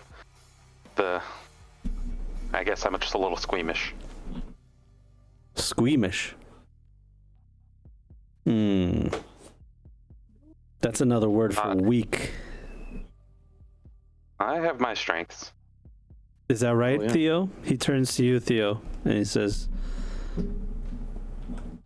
Does she have her strengths? She's good. She's got me out of a few scrapes already. In fact, what was the guy's name that who we killed? The guy with the grabby hands? What was his name? Chronebreak. Yeah. In fact, I couldn't have done to Chronebreak what it did to him, or what Darby did to him, without her help, so... Do you know what? The world comes in all different shapes and sizes. It's what it is. Sometimes strength isn't always on the outside, you know what I'm saying? Well, look, I gotta know that you're not gonna be squeamish when we're in the shit. You know what I mean, Choom? Looking right at you, If she- Coil. If I'm she's gonna. doing her job, Yeah, she won't be looking at you in the physical realm. She'll be somewhere else. and I am gonna step up to like because you know, up to him and be like, I'll get my job done. I always do. He looks at you in a serious demeanor, poker face, and the tension can be cut with a knife as he's looking at you. And then a smile appears on his face and he says, All right, Choom. Just checking. You know how it is. I'm gonna like give like a respectful nod. All right, Choom. You guys are welcome to party here with us, but that's about it. So what's the deal? When are you gonna hit the bozos? What are you thinking? Give me today and tomorrow, and I'll get you a date and a time. Very well. Sounds good. Enjoy yourselves. Enjoy the party. I'm gonna attend some business. Got some other things I need to take care of, but you guys are welcome to hang out. Just be careful. Orada's blood is all over the place. You don't want to slip and fall. All right, heavy set. You have a good one. You too. And then he just kind of like walks off over here and like meanders and starts having a conversation with these guys. They're asking him questions. Do you guys have lip reading? Yeah, if you don't, do then not have point you could yet, still no. roll it unskilled, maybe roll a 10 and notice. Worth it. Worth a look. I got that's a 14, I think. Oh, 14. Yeah, 14. No, I've got a 9. 19. Yeah. 19, okay. Oh, your camera died. Come on. There it is. Yeah, thanks to the Someone cat. ran away. Okay, so Cats. I've got a 5 total. The cat killed me. That's funny. That's funny. 5.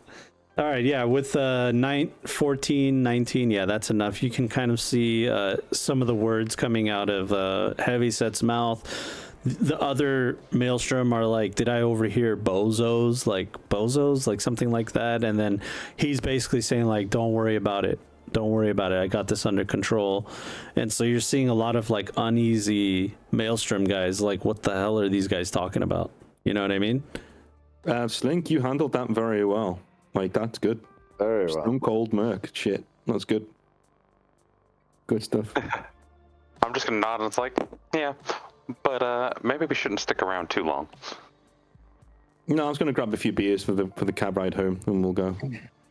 Are you sure? It's out of game.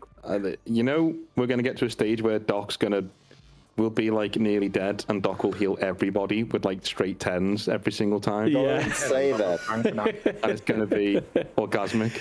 Yeah, it's going to be great. Just because you said that, the dice are just going to roll all ones and everyone's going to die. After it's been a few hours now that you guys have, it's been maybe like 2 or 3 hours since the incident at the arcade and your conversation with Hashi. He'll text you and say, I hope you have good news. I'll just give him a quick call. I may as well do it that way. If he picks up. Theo, you have good news for me? Hashi-san, I indeed do have good news. Maelstrom are on board. Really? Yes, really. I knew I picked the right people. Any reservations for what we were about to do? A lot of reservations, Maelstrom, and they're working with the corporation. They did say that they wanted me to be the liaison on my team, so any one of us can be the liaison between them and yourselves. They don't want any direct contact, which I'm assuming you'll be more than comfortable with your line of work. It is with a gentleman called Heavyset. He's quite high up in the Maelstrom organization. He wants to do this on his own back. He has a lot of men under his command. enough to make big waves in Watson and maybe further on in Night City. I've not made contact with the Bozos yet, but the Maelstrom have set out some pretty reasonable terms, so we're halfway there. I knew you could get it done, and yeah, that's perfect for us. You know, we can't be seen working directly with Maelstrom, of course. So that's exactly how we'd like it. I'm curious, though, what did they say they wanted in return to work with us? From you, scratch, money, resources. I'm assuming to be paid to me and then I pass it along. In terms of what they want from the Bozos, that's between them and the Bozos, but you can rest assured that knowing who Maelstrom are, it's technological in aspect. I hoped for that, because that was the only real angle that I could think about. Okay. Well, that's what they went for. Everything's all according to plan then. So, what's your next plan? How are you going to get the Bozos involved? Somehow, I think we are going to try to get in contact with the Bozos. We know where they hang out. We know where they are. But we don't want to walk in there blind. We want to set something up with them first. I'm going to rack my brains tonight, tomorrow, trying to figure something out, try and get in contact with them. And then we'll be going into Bozo territory to meet with them. We will have Maelstrom back up indirectly. I'm not taking them in with me. But they will be within earshot, let's say. Well, if there's any advice I can give you is be ready for a fight. Okay. I will. I'll have 10 to 20 Stonewall or Borgs backing us up, so we should be okay. There is somebody within their organization that's calling the shots. There is a brain and a method to the madness. You just got to find out who those people are or who that person is. There's only rumors that we know of. Nobody in our organization or any organization that we know of has been able to speak to any of these movers and shakers and decision makers. But if you can somehow get that done, then we have a lot coming for us. Leave that with us. Let me do some digging. Yep. We have some angles, don't we? Yes. Well. It was a pleasure talking to you, Theo, as always, and I wish you the best of luck. Please let me know if there's anything I can do. Will do, Hashi-san. Thank you very much. Have a good evening. He hangs up the phone, and the camera stays in the same room that Hashi's in, away from where you guys are.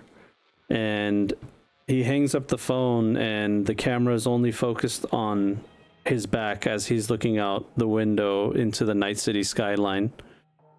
And another voice behind him says, well, yeah, they're gonna do it. And somehow, I think they'll get it done.